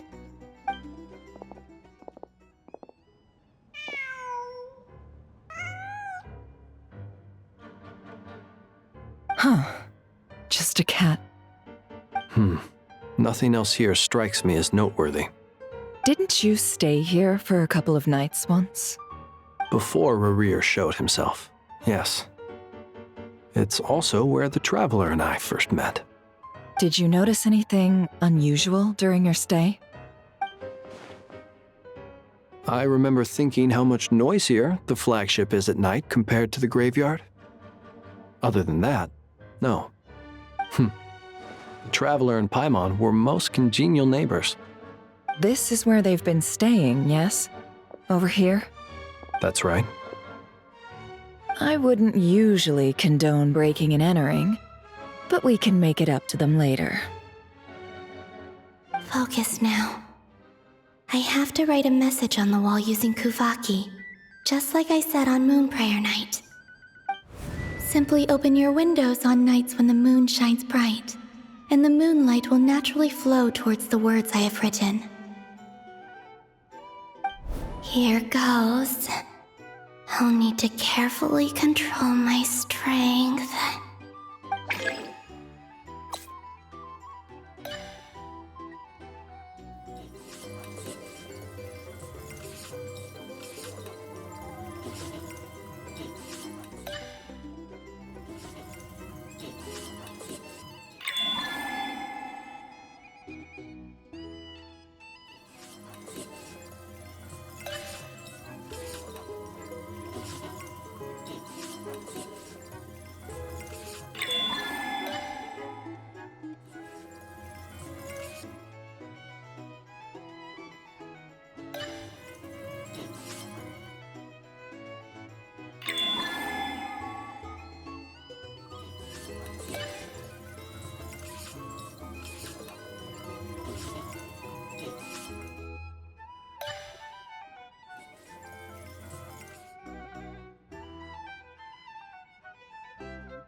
There's a noise outside the door.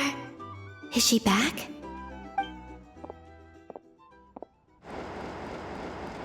Please, you have to see these words.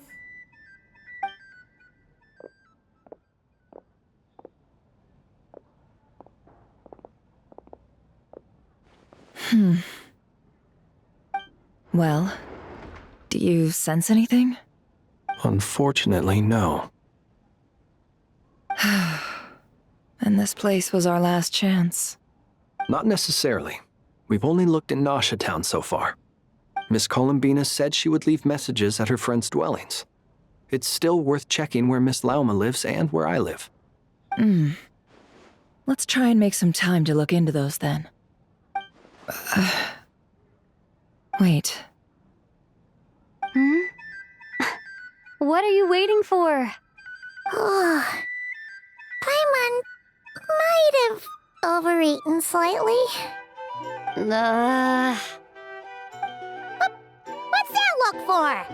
This is a victory feast. It's normal to eat a little more than usual. The Traveler in Paimon. It's really you. But why are they talking about a victory feast? Huh. You worried Paimon's sick while you were out there fighting Rerir, so this is your chance to make it up to her, alright? Wait. So this is the night after the battle against Rerir? How did I end up here? That's quite a long time ago now. Wait. Time. That's it. Every time I've entered reality within this space, it's been at an earlier point in time. Every one of those points has been before I fell into the moon's reflection. And everything I've done to affect reality really did happen in the past. Does this mean that within the moon's reflection, time flows backwards? Starting from the moment I fell in? Not long till Moon Prayer Night now. It's gonna be even livelier than tonight.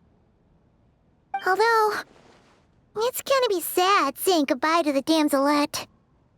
She seems like a really nice person. Paimon. No, I can't. Even if I make contact, they probably won't understand what's going on. And in any case, I'll likely get pulled away again if I do. Instead, I have to find a way to get them to notice what I've written using the moonlight. Wait, even I hadn't thought of doing that before Moon Prayer Night. They'd never conceive of that possibility. Is there truly no other way? Don't lose heart. We'll find a way somehow. Huh? Oh, you say that, but the Frost Moon is beyond the fall sky. If we wanted to go visit her, how would we make it through to the other side? We might not have all the answers now, but I'm sure we'll find a way one day. Huh. Guess someone's gotta be the optimist. The present. The future. That's right. There are still things I can do. What's your plan? Flint's, when you were staying next door, did you ever open the window? No. The rooms here are dark and damp. And there's such a buildup of dust on the windows that the moonlight can't even get in. I didn't think it was worth the trouble. The moonlight? I think I see where you're going. One moment. I'll see if the owner is available. Don't bother. Time is of the essence.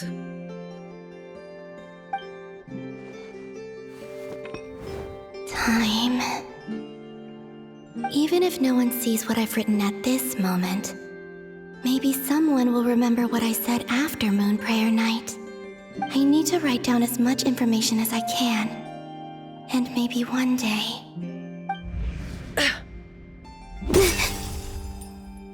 Huh? What's up with you? You can't even hold your cup steady. Are you getting tired? A little.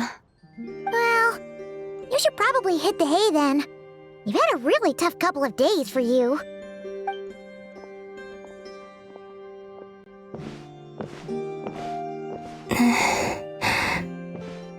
You truly have. You helped defeat Rerir, helped me reclaim my name, and you helped the others organize Moon Prayer Night. Wherever you are right now, I'm sure you're still fighting against the injustices of fate. This is all I can leave for them. How I wish I could stay here. But it's time for me to go. I hope to see you again in the next time. And if the opportunity presents itself. I will surely return to your side. Huh. Columbina. She's alive. Not only that, but she's left us an entire wall's worth of clues. She even wrote down what would happen on Moon Prayer Night. It's just a shame we found it too late. I am here. Time in this place flows backwards. I am constantly moving forward. It sounds like she's found a way to influence the past using Kuvaki. But her future is our past. So, these words have been here ever since we defeated the Reihir of Solnari. We just never discovered them. Which came first, the chicken or the egg? Do you ever mull over questions like that? Only when I'm in a good mood and at leisure. Well, I never do. Everything that has happened already belongs to the realm of fact. As a business person, and especially an intel broker, what I do is extrapolate from those facts to try and read the future. An admirable philosophy. It's a means of survival. Let's go. We have a wall's worth of clues to share with the others.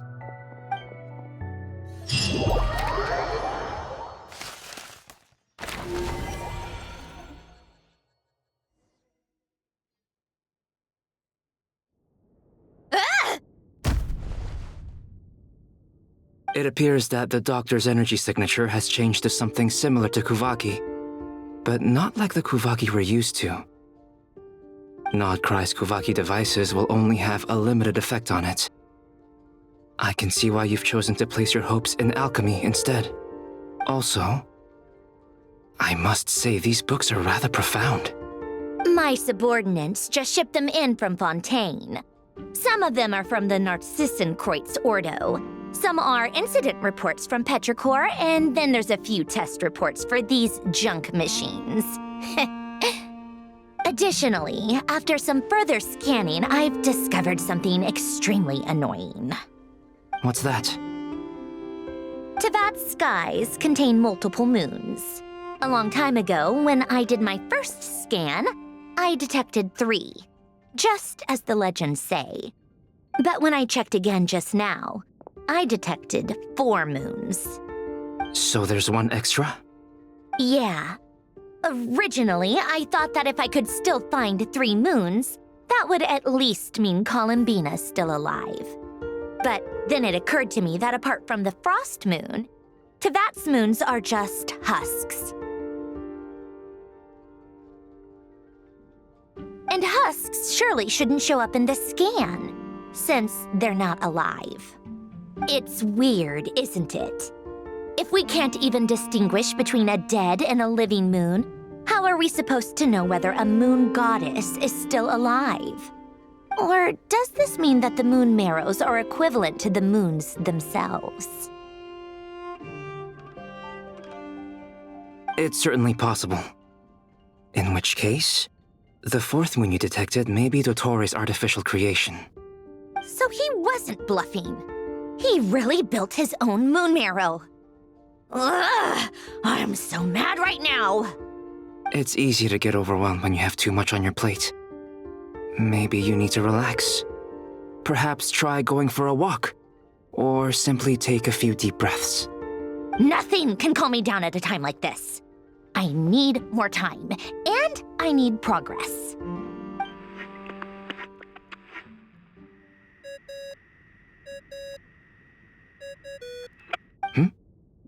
It's Mr. Flynn's. I really hate that ringing tone. Ugh. First the 4 Orthants of the Narcissenkreuz, then moon marrows. Now what? Oh, sorry if we're disturbing you. Might I ask what's troubling you? What do you want? We're busy. Are you still at the Curatorium of Secrets? Yeah. Look, everyone else is still out, so there's no hurry. Plus, I'm busy, so I would appreciate if you gave me some space. Even though we have crucial intel to share? Fine, I'm listening. Do you intend to share it via the Dodo communication device? Ordinarily, I would, but this is a unique situation. I think it's best that we discuss it in person. See you at the Curatorium.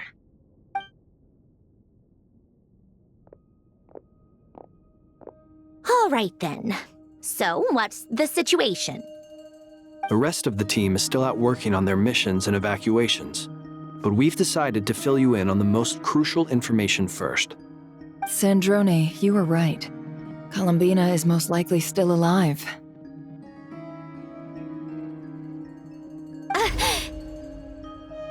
That's the best news we've received in a while, by a long way.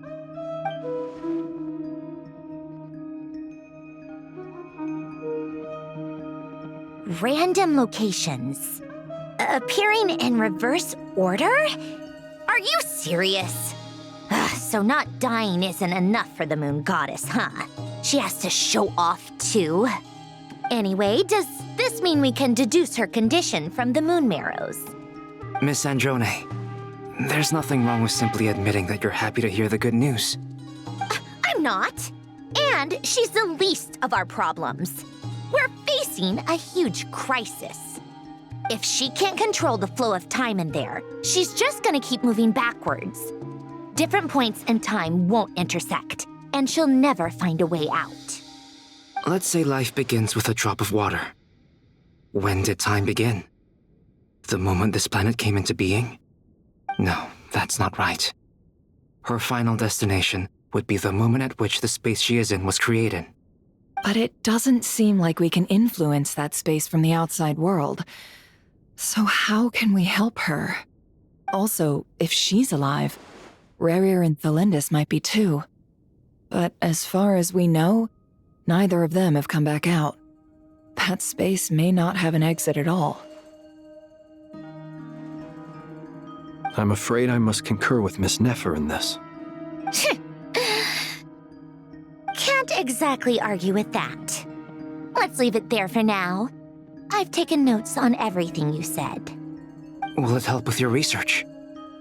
I doubt it's gonna help with breaking Dotori's energy fields. But who knows when it might come in handy. Better to have it all written down than try to remember everything when I need it.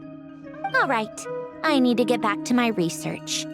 Mr. Albedo has made a lot of suggestions that will require my undivided attention. Sure, I'll stay here. I have things to work on.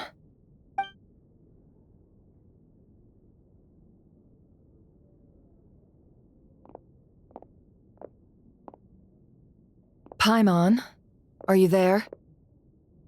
Oh, right. She went with Varka to Natlan, didn't she? Good thing we've moved her and the Traveler's luggage in here. Speaking of the Traveler, where could they be? There's a note from Paimon. Paimon here. Not in at the moment, but if anyone needs to borrow her stuff or the Travelers, go ahead and help yourself. Paimon won't be mad.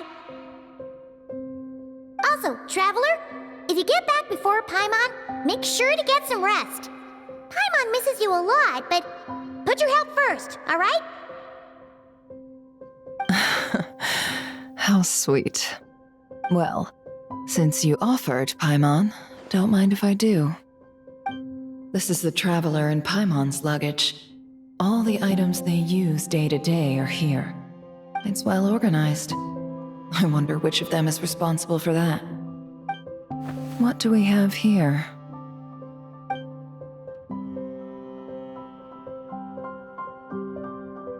The camera captured a special moment that can only occur between people who are close to one another. You can really sense how the photographer feels about their subject. I wonder why this picture was placed outside. Is it because Paimon recently looked at it?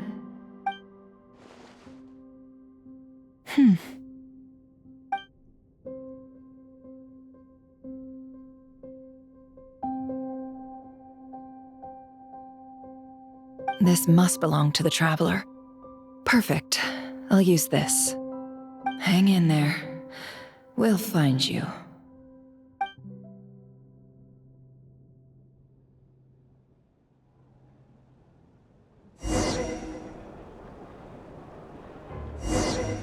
Polonia. Search keyword world formula and bring me all relevant books.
Let's see.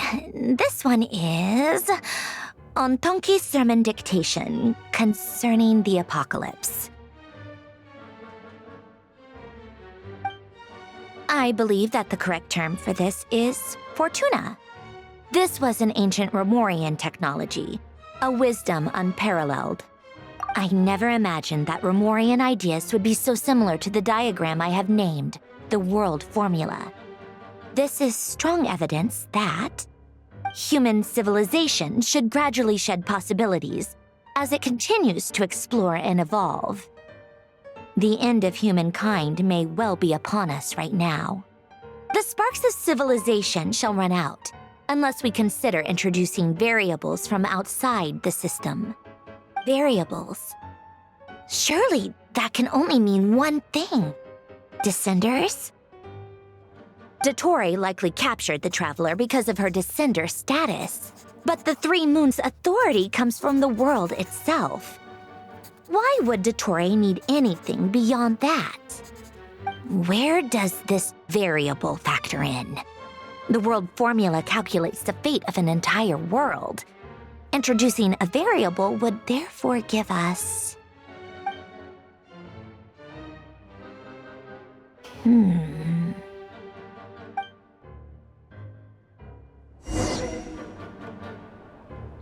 Polonia, search keyword pathway and bring me all relevant books.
Otonki Sermon Dictation. Explications on the Chemical Marriage. These titles are pretty esoteric. Observe and compute the pathway displayed in the guidance diagram. Deconstructing and reversing its effects could generate potential ideas. So, it's one of Renee's draft lectures. Deconstructing the pathway. I suppose that could lead to a breakthrough.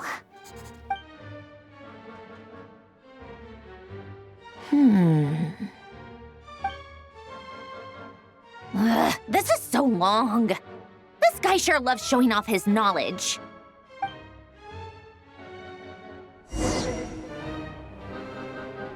Polonia.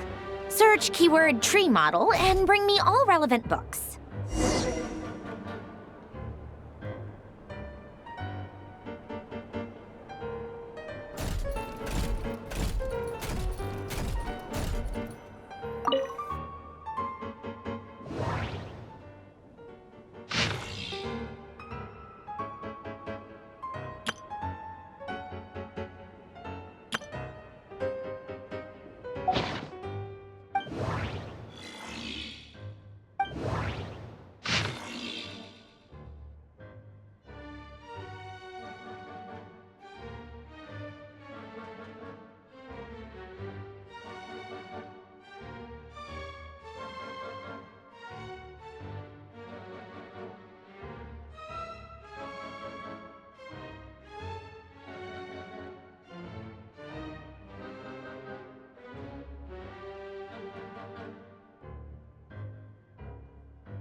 Most of the experimental devices proposed by the Lilia Crucis Ordo are built based on the simple and basic logical structure of a tree model.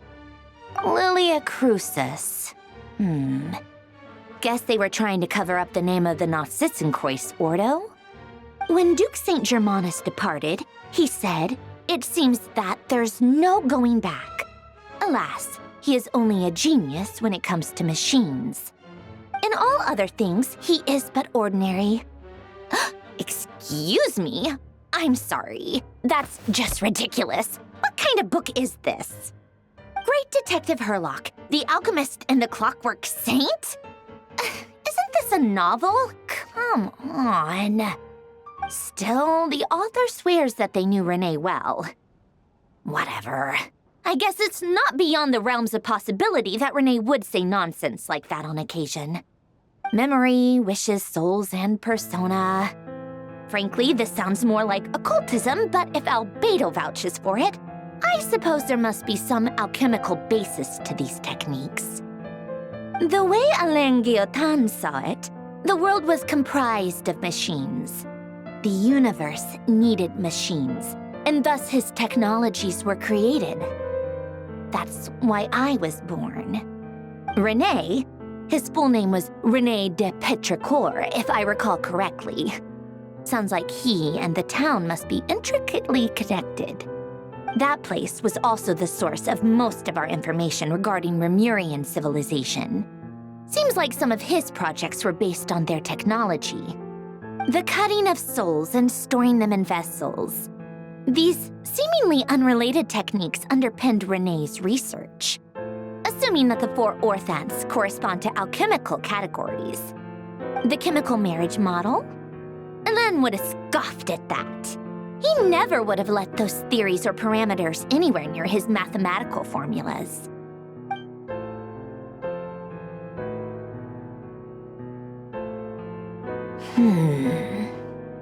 What was Alain's view on René? I know he mentioned the name, albeit very rarely. Oh, now I remember. Alain's old notes are here too. They mentioned René once. René seemed most out of sorts when he spoke to me. A lack of sweet foods has dulled his mind, I should think. Either way, his words are not to be believed. Yep, that sounds like Alain. My subordinates actually did a half-decent job digging out all these materials. Makes a change. Good for them. Some of Alain's old files are completely consistent with these records. He must have gotten them from the Tower of Gestalt. I never knew he got his hands on René's records that early.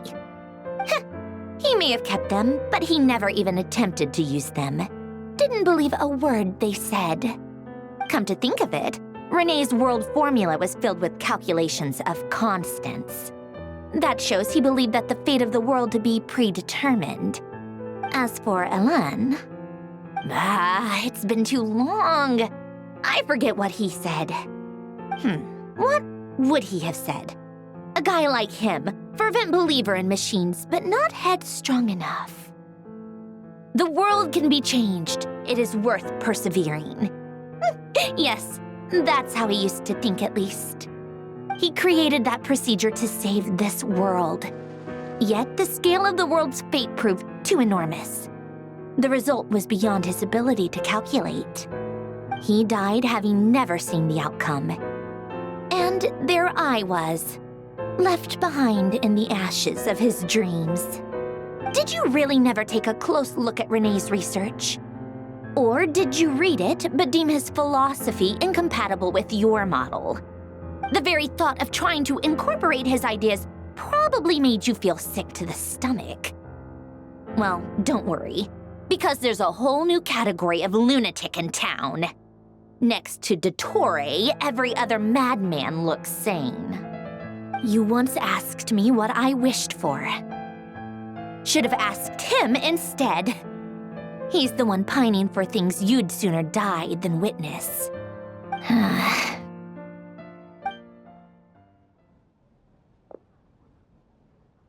Even the tiniest variable can make big waves in the present. Now then, allow me to put these incompatible fragments together in your stead. First, establish and verify the existence of the Great Circle. Absolute nihil on one end, absolute reality on the other. Now, search between these two extremes. Then, the construction criteria. Variables. The sparks of civilization shall run out unless we consider introducing variables from outside the system. Input variables. Traverse the world, space-time, and civilization, then extract the essential nodes from the records to determine which variables they point to. The primordial power that differentiated itself from the void. The power of light. Yes, light. Records. Hyperborea. This is horrendously complicated. After After all that, I'm still missing a few variables. I need to think this through again. How do you think it looks, Polonia? Like the frenzied scrawlings of a madwoman? Fine, keep it to yourself. It's not like you can talk anyway. I'll assume you gave it a passing grade. I jest. But true madness does often start with trying to save the world. What would Arlecchino and Columbina think if they saw this incomprehensible hen scratch? They'd probably have me institutionalized. So would Rosaline. She's been dead for a while now. When I close my eyes and think back, I can still see her face. And that enormous dress she used to wear. Such a bizarre choice. What possessed her? Oh, and the clack-clack of those heels used to drive me insane. No one's asking me, obviously, but I hope you all know that I never wanted to save the world. I'm not crazy. I don't have delusional ambitions, and that's a clinical fact. The world needs a solution, but I don't need the world's validation. It's the world begging me for answers, not the other way around.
Oh, cookies to go with the tea.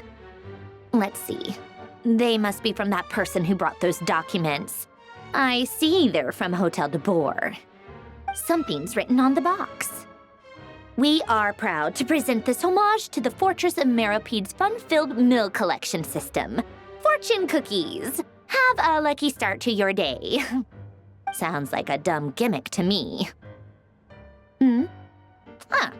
Be early to bed and early to rise. Get plenty of sun and drink plenty of water. Then things will surely go well for you. What? Are you kidding me?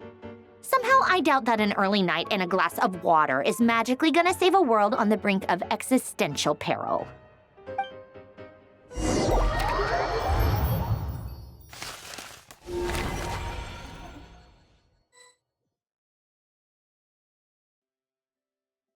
Lady Arlecchino, word has reached us that Lady Marionette's troops are all in position. They are ready to act as soon as the order is given. Excellent. The only thing is, they are fewer in number than we expected. It looks like many of them must have lost their lives at the hand of the monsters released by the Doctor. Can't be helped. Allow them to join our ranks and keep in contact. As you wish.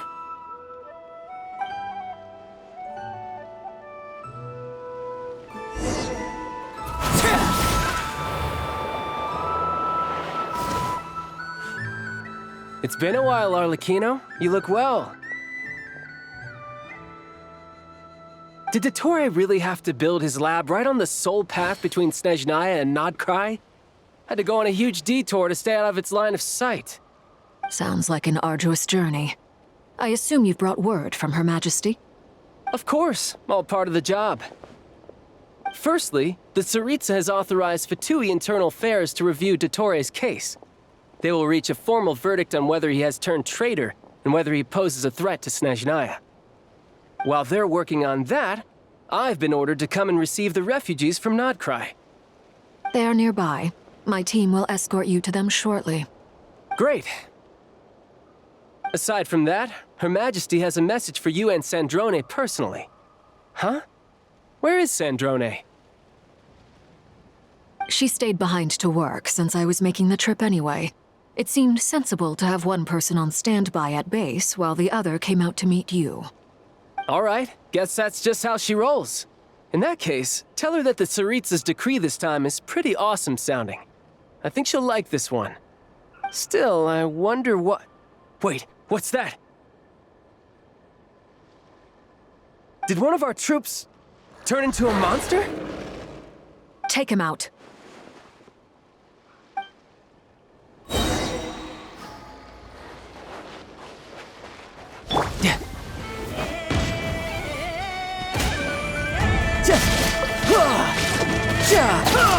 Shouldn't let your guard down. Transfix!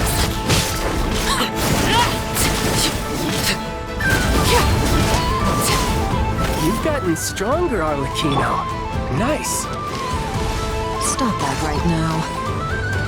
I appreciate the praise, but I am not fighting you today. I knew it.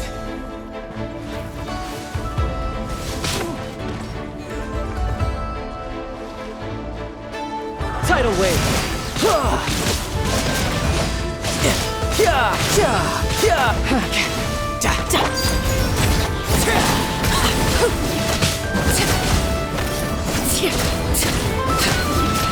Witness my rise.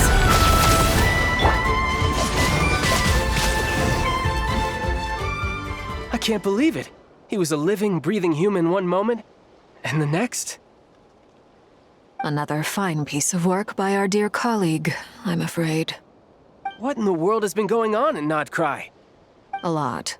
But long story short, Dottore stole 2 moon marrows that should have belonged to Columbina, then built a 3rd moon marrow of his own to concentrate the Trilunar Authority in his hands. What? What do you mean he built a moon marrow? People build roads and houses, not moon marrows. What's his next DIY project? He's gonna build a god? You could stand to be less surprised. We are harbingers. The work we are engaged in makes the creation of gods seem mundane by comparison. I tell everyone who asks that you once crossed swords with Rex Lapis while serving as a key supporter for Rosaline's plan. But right now, you're acting like a common adventurer. Thanks for speaking up for me. Those 2 really took me for a ride back then. Then again, surely no common adventurer would manage to get tangled up with them the way I did. That's gotta count in my favor, right? It almost sounds like you wish to repeat the experience. I might have to lower my opinion of you. No. I'll stop talking. Please, go on. Dottore is currently still experimenting with his newfound power in ways that continue to corrode the outside world. As for the human mutation, I believe this is simply a consequence of his experiments, and not a strategic move. That radiant beast was once a subordinate of Sandrone's. I suspect he was only allowed to live so that he could become an experimental subject.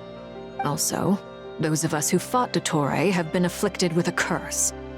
As such, I cannot leave Nodcry. This is so much worse than I thought. No wonder Her Majesty's decree is so extreme. While these exceptional circumstances persist, the Harbingers are hereby authorized to use unilateral executive powers. Should Dottore pose a threat, Arlecchino and Sandrone are permitted to eliminate him. My thanks to Her Majesty. I will pass these good tidings on to Sandrone. Her Majesty has also declared that she will refrain from launching an attack on the now evacuated Nodcry due to the presence of unretrieved research material. A wise decision. By the way, how's my old partner doing? I'm assuming they're with you? Partner? You mean the Traveler? I'm afraid I have bad news. She was captured after our failed assault on Dottore's lab. Her whereabouts are currently unknown. What? Why? Since when does Dottore have a bone to pick with her? That is indeed the question. I'm not sure he does. He must have some other goal in mind. This won't do. I have to rescue her. You can't. We have no idea where the Traveler is. What am I supposed to do then? Stand here twiddling my thumbs? Sandrone is working on it. The best thing you can do right now is complete your mission. Fine. I guess I'll leave this to you then. One last thing. Tell the rooster to get the message out to the gods and citizens of every nation in Teyvat. Beware. An uncontrollable pollution is spreading forth from Nodcry. The source of that pollution is a madman drunk on the success of his experiments. The Fatui and our allies will endeavor to contain the threat. However, if Nodcry falls, things are likely to escalate. Considering Dottore is one of our own, all Fatui stationed in Nodcry consider it our duty to stay and fight him to the bitter end. Whatever the cost. Hey, don't be too pessimistic. If it comes to it, I'm sure Her Majesty won't stand by and do nothing. I hope you're right.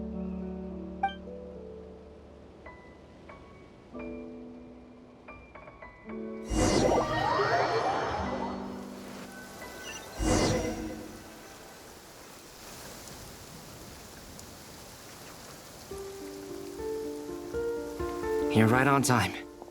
Thanks. Hey, do you think I'll get that gliding exam exemption? I made sure I was on my best behavior in Mondstadt. I landed well outside the city and walked in through the gates. I'll help you apply, don't worry. For now, let's see what we have here. What are the doctor's energy fields even made from? The usual attract and repel principles that govern Kuvaki don't seem to apply to them. They are very mysterious. But ultimately, they appear to be comprised of energies from the 3 realms. Thanks to research by Master and the Hexen Circle, we know that Teyvat's 7 elements are derived from the more primordial power of the Light Realm, which is antagonistic with the power of the Void Realm. Since you have the power of the Dragon Durin within you, I'm sure you can already tell that this energy field contains no abyssal energy. That's true. It's not abyssal energy, it's something pure, wild, and untamed. I've been thinking about something. Do you still remember the device that Dory supplied from the Academia when you and Miss Columbina fought Rarier? That was one of the most marvelous feats of ingenuity I've ever seen. The design, the craftsmanship, the material selection. I couldn't fault any of it. Not to mention the operating principles. Surely the most ingenious feature of all. Dory didn't go into detail on how it functions, but I have a working theory. The clue was that Miss Columbina was somehow able to use the pyro energy that you provided, despite the fact that, as a moon goddess, she should only be able to use light realm energy in principle. Now, all elemental energy is, of course, derived from light realm energy to begin with. Hence, I suspect that the device works by restoring elemental energy to its original state. This presumes a theoretical model of the 7 elements akin to that of light refracted through a prism. Perhaps it is no mere analogy. Maybe there is indeed a prism in this model. I almost wonder if the idea for the device was conceived based on direct observations of said prism. It would explain how such an ironclad design concept was achieved. It is at once a masterwork of engineering and a groundbreaking application of the Academia's latest elemental theories. I suspect only Lesser Lord Kusanali herself could have devised such an ambitious technology. But back to the energy field before us. If this is pure light realm energy, its relation to elemental energy is one of integration versus division. Or you could say that the former contains the latter. Could this mean that elemental energy can dilute the power of the light realm? Should we give it a try? We should.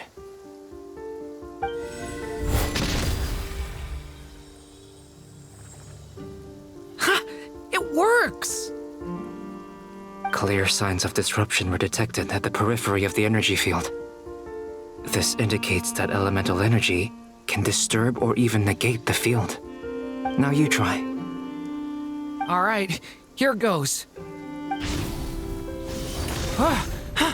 It's working! Switch to abyssal energy and attack again. No surprises there.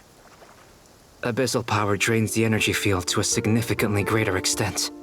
I now feel confident in asserting that the energy field is indeed pure light realm energy, and that elemental energy can dilute it.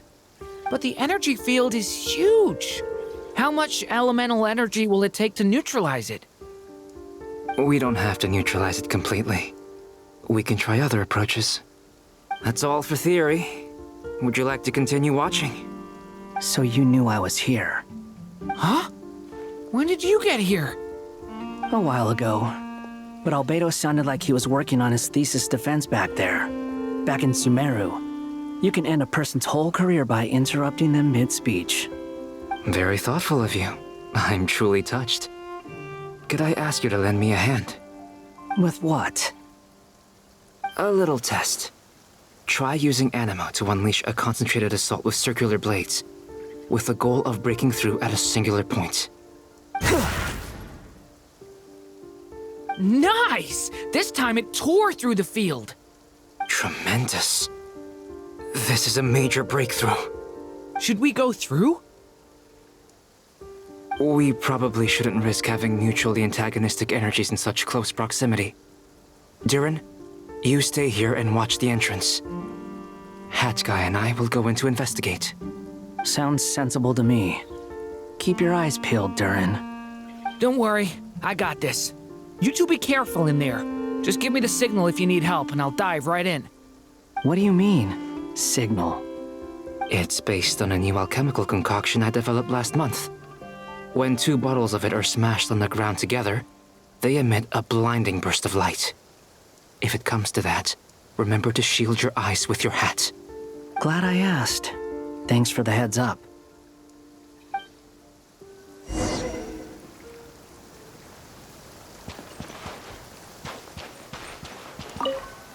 Like I thought. Beyond a certain distance, we can't see the opening where we came in. Maybe that's to prevent people from escaping.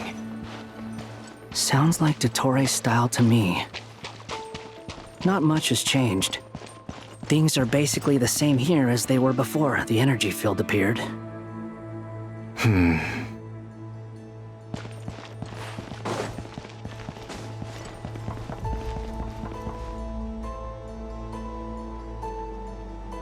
They have no heartbeats and they're not breathing.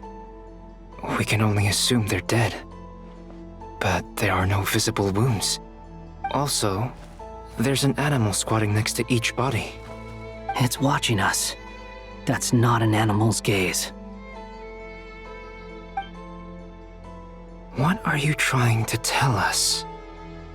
Doesn't seem eager to talk. I guess maybe it's just an animal after all. Let's keep looking around.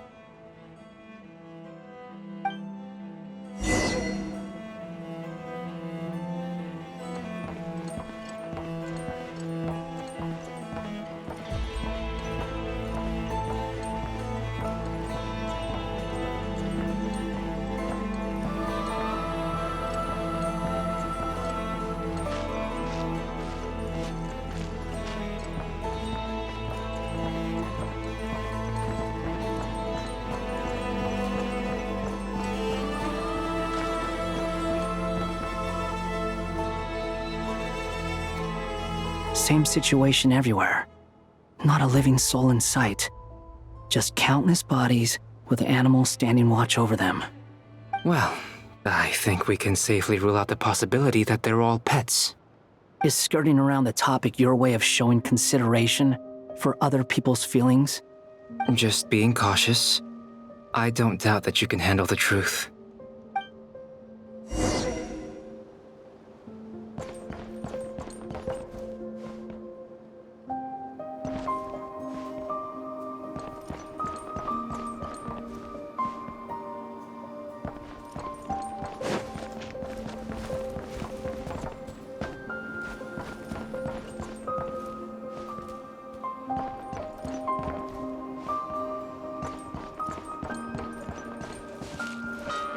Careful.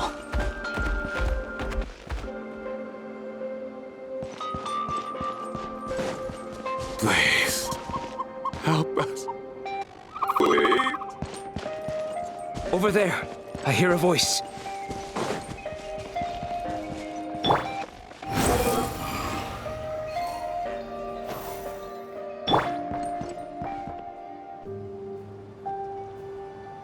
Please. Help us. Please. What happened here? I don't know. Suddenly, everyone collapsed. Then my line of sight got lower. I still have some of my senses left. I gotta get out of here.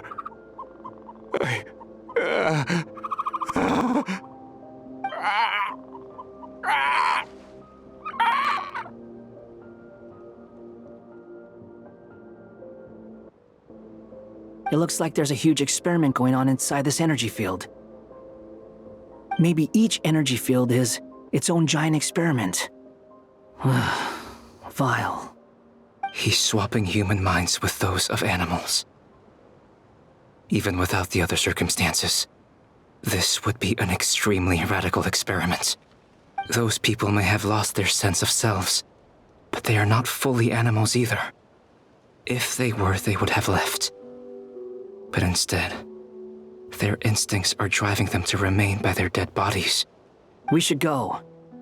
No sense in sticking around here longer than we need to. Agreed.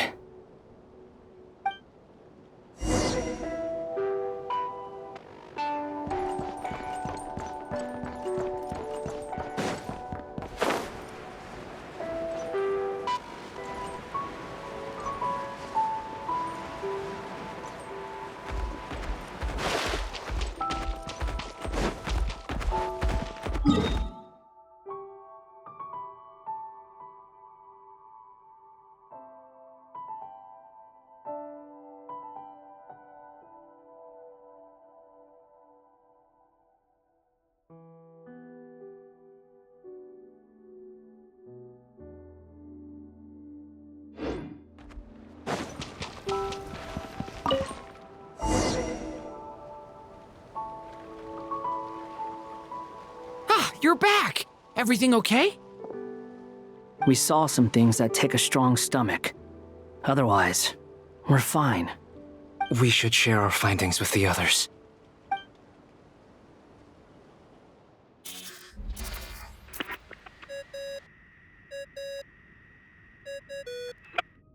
Yes? Who is it? Miss Nefer, it's me, Albedo. We found a way to break through the energy fields. With enough control, it's possible to tear them open using elemental energy. Also, we managed to take a look inside. Dottore is carrying out his cruel experiments on an immense scale. Any residents who have failed to evacuate in time will likely meet a grisly end. Sounds like he's living down to our expectations. Might I ask how things are proceeding on your end? I'm just about to get started. I'll be in touch once I have a result. Understood.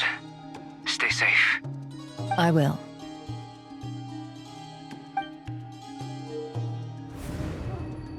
Well, Nefer, I'll link up with you once my tasks are complete.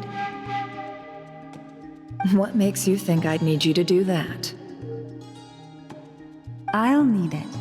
And considering the way you approach certain matters, I think you'll be better off with me present.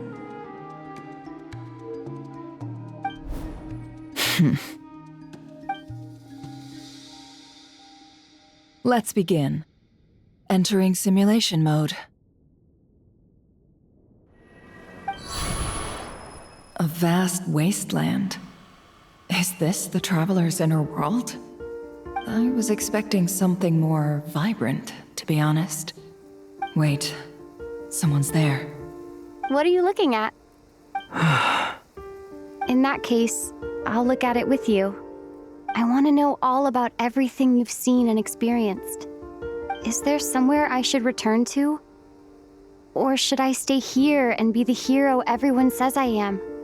I don't dislike my current life. Roaming the land, fighting battles, accomplishing missions, earning a living, looking after Paimon.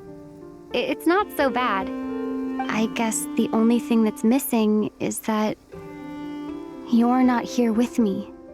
This is the conscious layer, which contains a person's true feelings. It is filled with both longing and kindness. I suppose anyone who lives long enough ends up wishing for someone who can't be there. Maybe it's the only way we can feel truly alive. Time to delve a little deeper.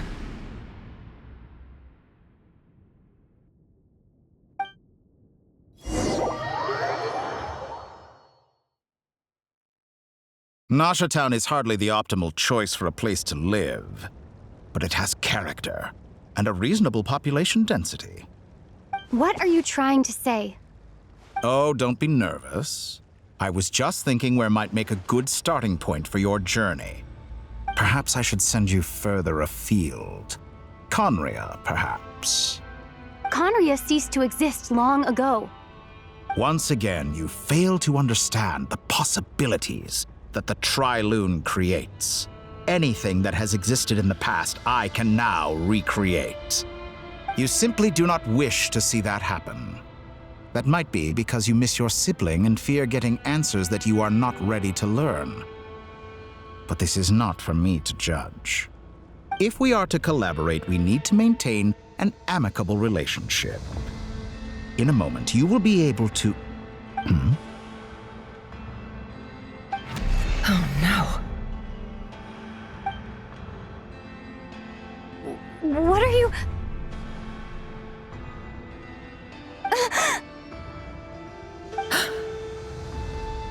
What are you gonna do? Don't move. Something unwanted has crept into... Oh? Gone as quickly as it came.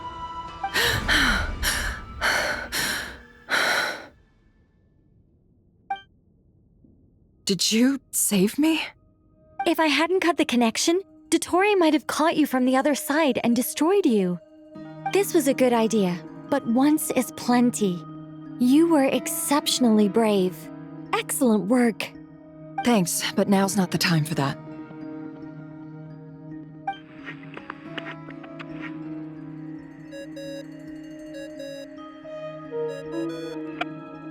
Albedo speaking. I think I know where she is. What is this endless darkness? I can't see anything, even though my eyes are wide open. But why? What happened? Ah, sorry about that. I take it you didn't notice. Just now, a friend of yours took a little peek into your mind. Could it be Nefer? How did she do it? Did she use something as a medium to connect to me? Do you think she's aware of your current circumstances?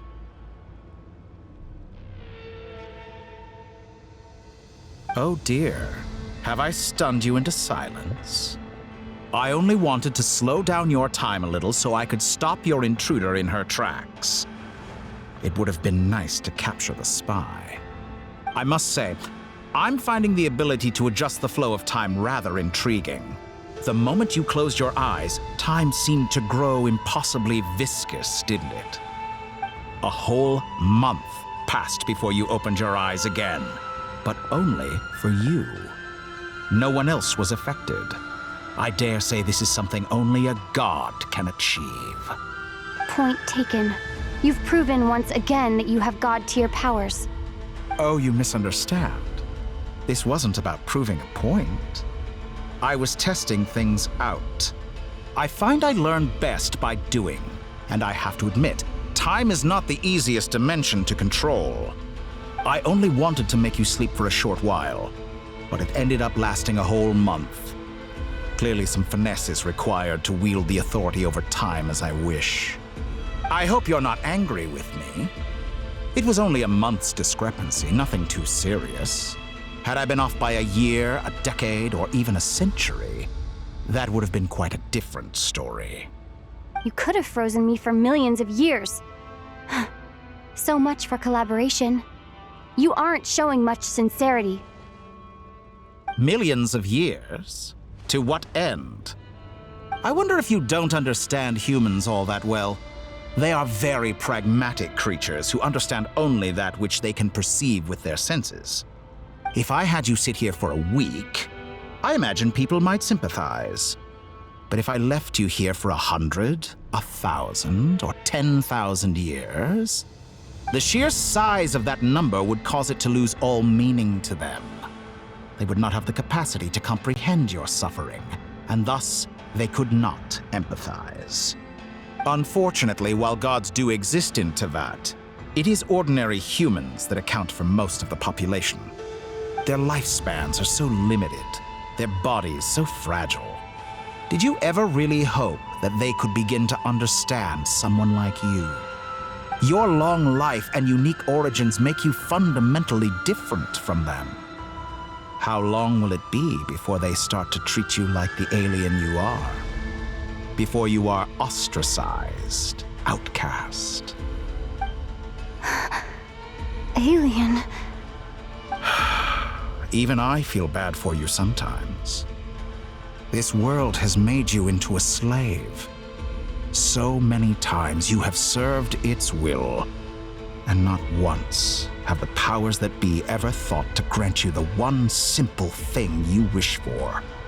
You have been treated most unfairly. I can change that. I will grant you special privileges and give you back the status you rightly deserve as a descender.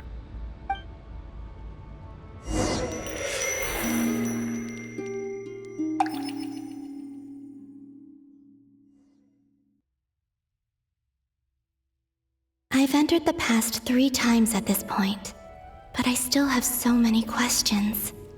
For instance, beyond each point being further back in time than the last, what determines the specific locations at which I can make entry?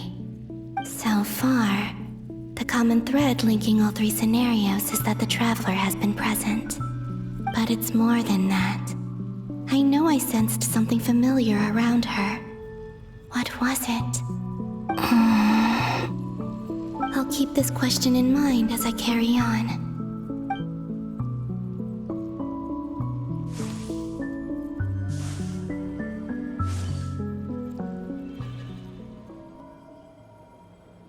Humans, you never change. Always trying to use powers you neither comprehend nor control. This looks like Star Sand Shoal. Was this before Rerir regained his physical form?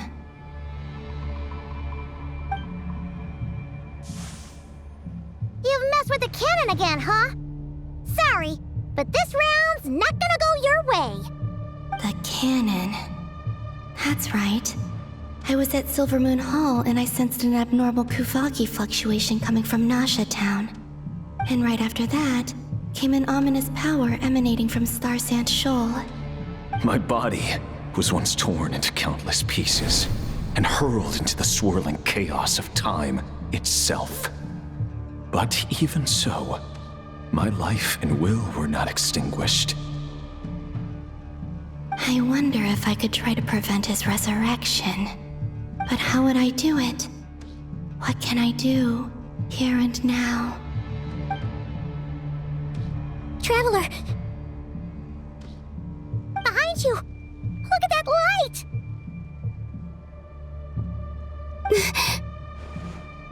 No, I won't make it in time. She's using the Kuvaki shield like I taught her. Is she gonna use it to block the cannon's beam? She's strong. I'm sure she can manage. But the force released when the beam impacts the shield might lead to collateral damage. EC Island. The Frost Moon Scions will be exposed to lethal levels of Kuvaki. A question, if I may. Kind Miss Columbina. When the cannon's Kuvaki beam was deflected earlier, I saw several bolts of energy streak toward Hisi Island, only to be blocked. Did you also have a hand in that? Maybe that really was me after all. Well, future me. But I don't know if I have enough power left. Sigi sato pasa sais, niti ipotuftos. There's no time. Osestikos paratin tiran to risuiku, to pirto aithion feraton. I have to make it. Oh, Frost Moon. Oh, great land. Oh, slumbering moonlight of Nodcry. If you can hear me, if you can sense my call, then please, heed me once more!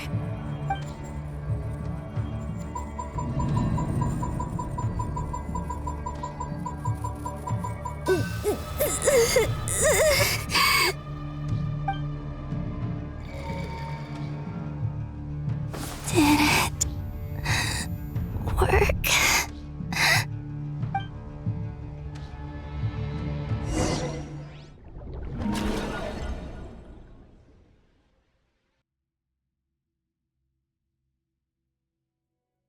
Hey, wake up.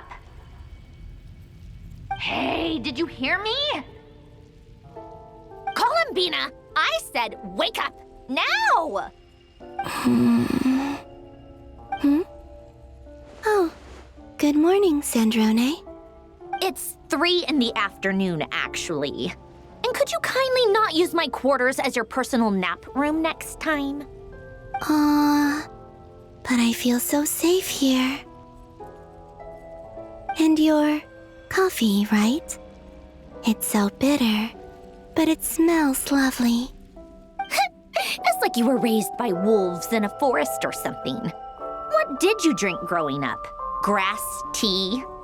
The Frost Moon Scions certainly led a more frugal existence than the Fatui. Then I'll bet you've never eaten one of these before. It smells delicious. That's because it's a Fontanian recipe. I had a little free time today, so I made a batch. Rosaline will be here shortly, but if you really can't wait, I guess you can go ahead and... Hey, at least let me finish before you start eating! Did the Frost Moon Scions not teach you basic table manners? Or did the rules not apply to you because you're the high and mighty moon goddess? These are so tasty. Of course they are. I made them. I was worried they might contain traces of machine oil. What?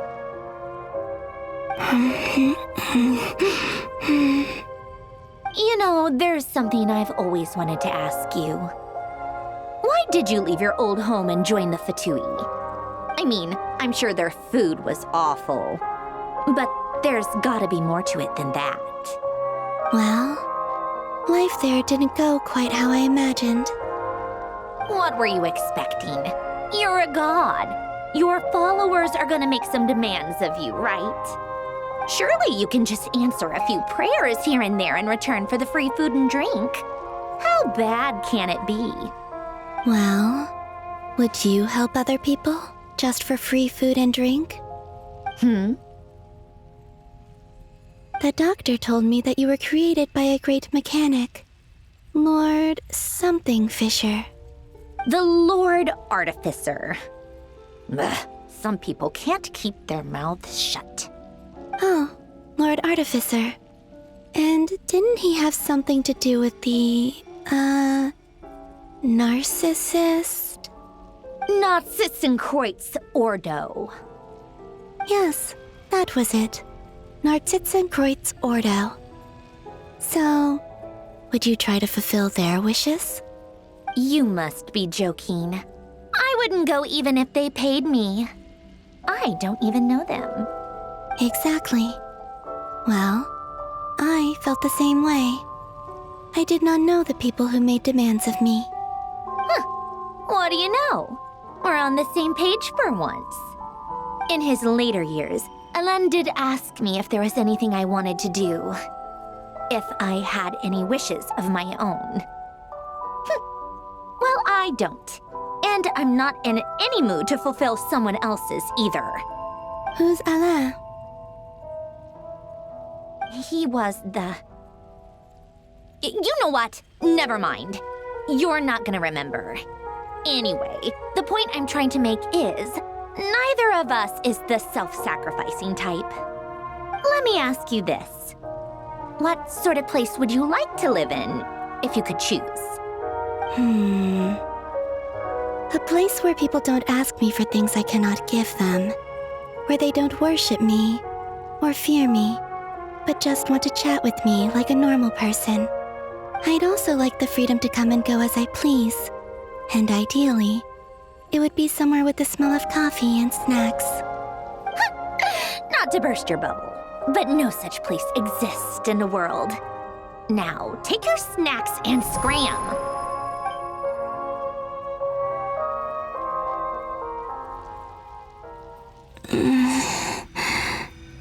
Did I pass out? Of course. I'm back here again. I dreamed of events from my past. Sandrone. Traveler. I miss you all so much. Back there. I guess I managed to harness all the Kuvaki energy on Hisi Island. But how did I do it? Time is flowing backwards here, and I can use that familiar power to enter the world of the past. That mystery ally everyone talked about. It was me all along. I can sense that there isn't much more power remaining up ahead. What lies at the end of all of this? Will time keep flowing into the past? And will I ever find my way back?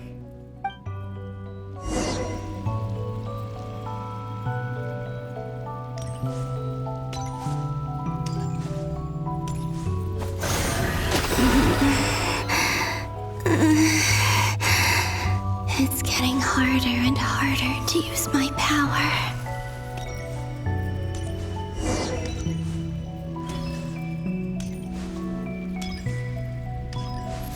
I'm no match for the Abyss in this state. I need to avoid the contaminated fragments.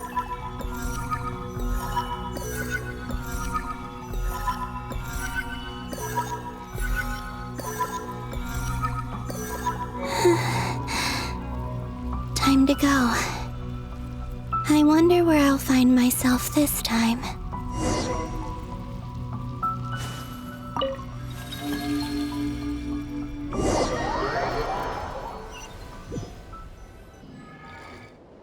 The Final Night Cemetery. This is where Flint's is based. Or not! How are we supposed to read through this many files? Difficult, yes, but it is also our most efficient option. Seems like they're searching for information. Oh, I remember. Flint's and Varga talked about some files on the Wild Hunt. Was this my doing too? To expose the true intentions of this Rerir, we need to dive into Notcry's history.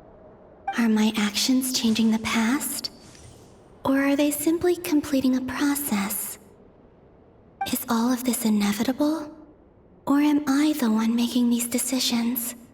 If I choose not to help them now, will it change how things turn out? Hope we don't land on our heads then.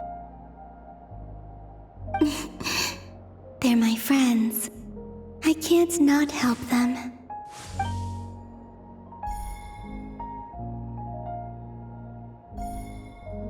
Ghost! And the other one was... here. Hey! Another file's moving!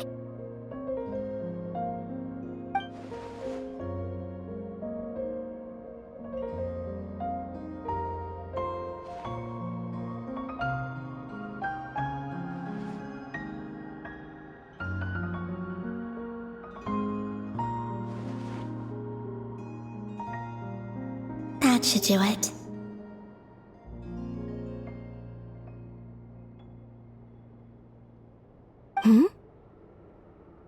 Luanatar? You can sense my presence? Wait!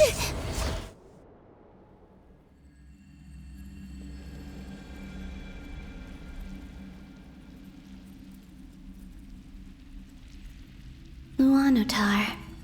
So she's that familiar presence I've been sensing all along. She's always been by the Traveler's side. That explains why the Traveler has been there each time I've entered the past. But why Luanatar? Is it because she has a connection to me as the Moon Goddess's familiar? If so, why not any other Kuhenki? That's...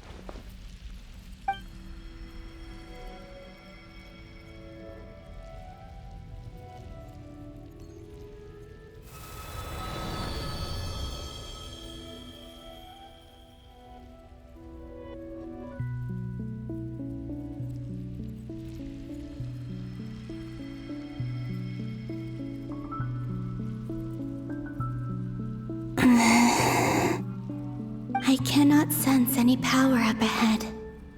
Just a void, stretching out into infinity.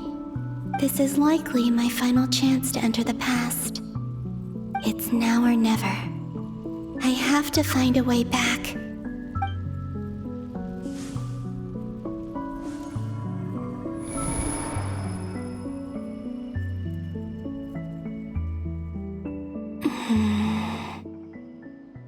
Hisi Island? How far back in time is this? Where's Luanatar? I can't sense her presence this time. Oh, seeing Anafa and Aino reunited like that sure was heartwarming. Traveler, Paimon. No, stay calm. I don't have much power left to change things. I don't even have that much time left here. Think, Columbina. How do I find a way back? A way back... to where? Do I go back to Moon Prayer Night? Or to the future that followed? And if I return in my current state, what will become of me then? Dotori's actions that day proved that he'd been planning that for a long time. He had already seized the power of 2 moon marrows before capturing me. Even if I managed to get back, how can I fight against him when he wields the Tri-Lune Authority? I can't. If I go back like this, I'll be playing right into his hands. I have to find some way of rivaling the power he has usurped. Wait. Time flowing backwards. The Tri-Lune Authority. Does that mean... I think I know what the final destination of this lunar reflection might be. I know what I must do. Speaking of homes, we must already be close to where the Frost Moon Scions live. The vibe here feels different. Just like the scenery. But how do I communicate my plan to my friends? Should I write it down here? No. Someone else will see it. I need something with a close connection to me. Something I can use as a medium to tell them what's happened to me in here. Now it makes sense.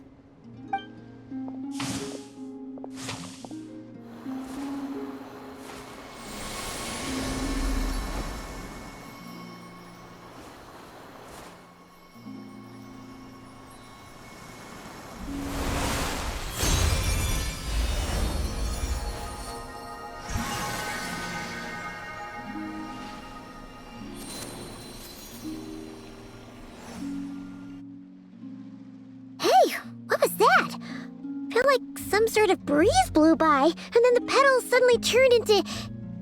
Huh? It was I who brought Luanatar into being. I gave up a piece of my own soul to create her. That's why I could sense a familiar power from the moment I entered this space. It also explains why she's been present in every past location that I've entered. Because we have a deep connection. Hey there!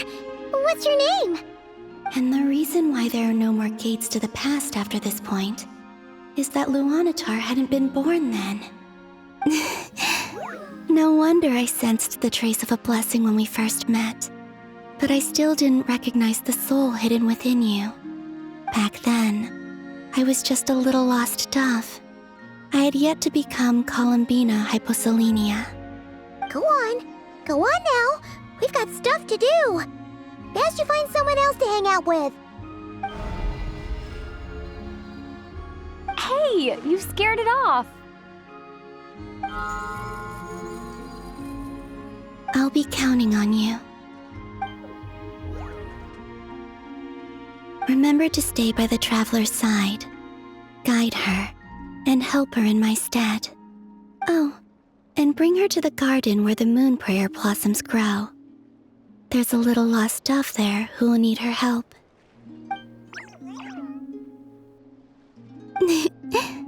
Go on.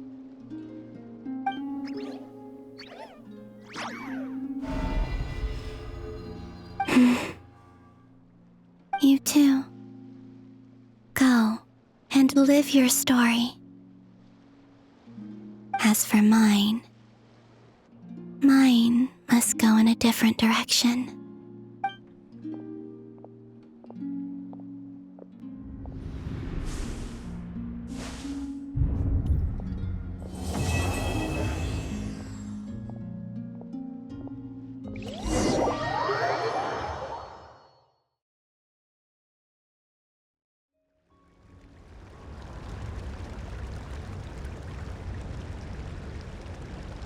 How would you like to experience the thrill of never being held accountable for your actions? You could crush people like ants without consequence, or tear off their heads or limbs as you please. Believe me, such a life is but one small step away. What point is he trying to make? Freedom? But the freedom to kill? To do evil and get away with it? Why would you offer me that? The creation of a world is the ultimate scientific experiment. I have taken my research to the highest level, where I shall be not just a god, but also a servant to many sacred spirits. I shall heed the truth and perform holy deeds. A god's laboratory is the perfect playground, but it needs the right occupant to explore its full potential. Mortals are found everywhere one looks. Not so with Descenders. I'd prefer my first guest to be a distinguished individual such as yourself. And I know you could make the most of the opportunities it offers. So the condition for entering the new world is to take innocent lives. The same dilemma that Rerir once faced. Could I really bring myself to kill others for my own benefit? Rerir did. And look where it got him. Have you made up your mind? I can't do it. Your playground is no place for me. You're putting your hopes in the wrong person. But we both know I'm not quite the hero you say I am either. I have my own reasons for the journey I'm on, and they aren't all selfless. You've grown a lot since we last met. But there are still things you are unwilling to compromise on. This will only hinder you. Why don't I lower my requirements a little as a gesture of goodwill? I'll give you a little time to learn to be a less noble soul. That'll make things much easier for you. I really doubt I could live that sort of life. And yet you already sound less defiant than a moment ago. The benefits appeal to you because you can read the signs of the times. Why don't we return to my research facility? Your last visit was so rushed. There is much that I have yet to show you.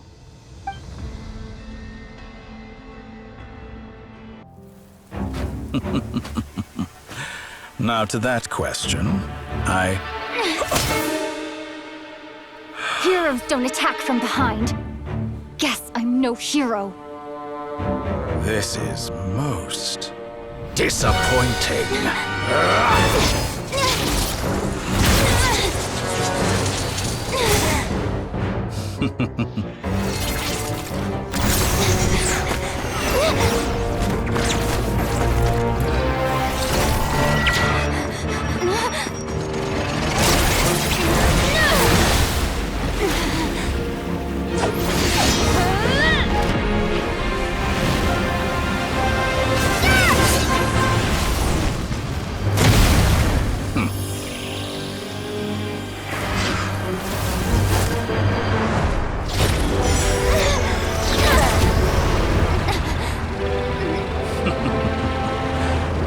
Now then.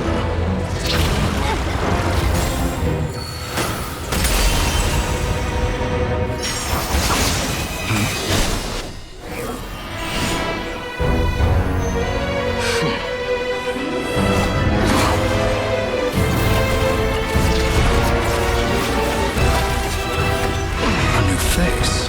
Interesting.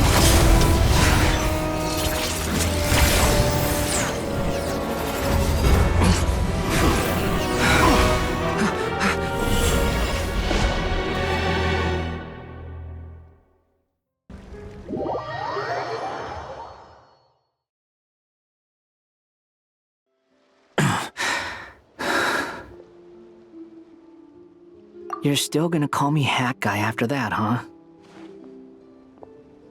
I didn't see anyone else in there who needed saving.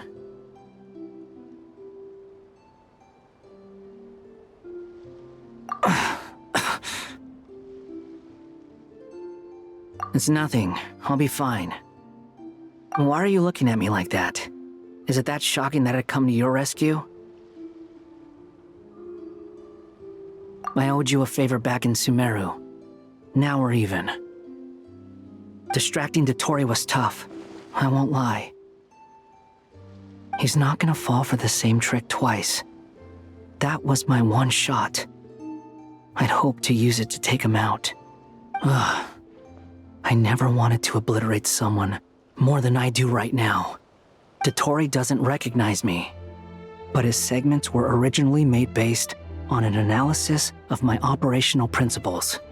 I expect it's only a matter of time before he figures out what I am.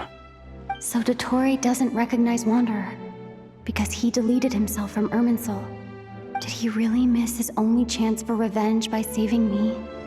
Why the long face? Hey, I'm not blaming you, okay? And I'm not complaining either. Rescuing you and killing Dotori are equally important goals. Everyone would be pretty stuck without you. It's best you live to fight another day. How are you holding up? Are you all right?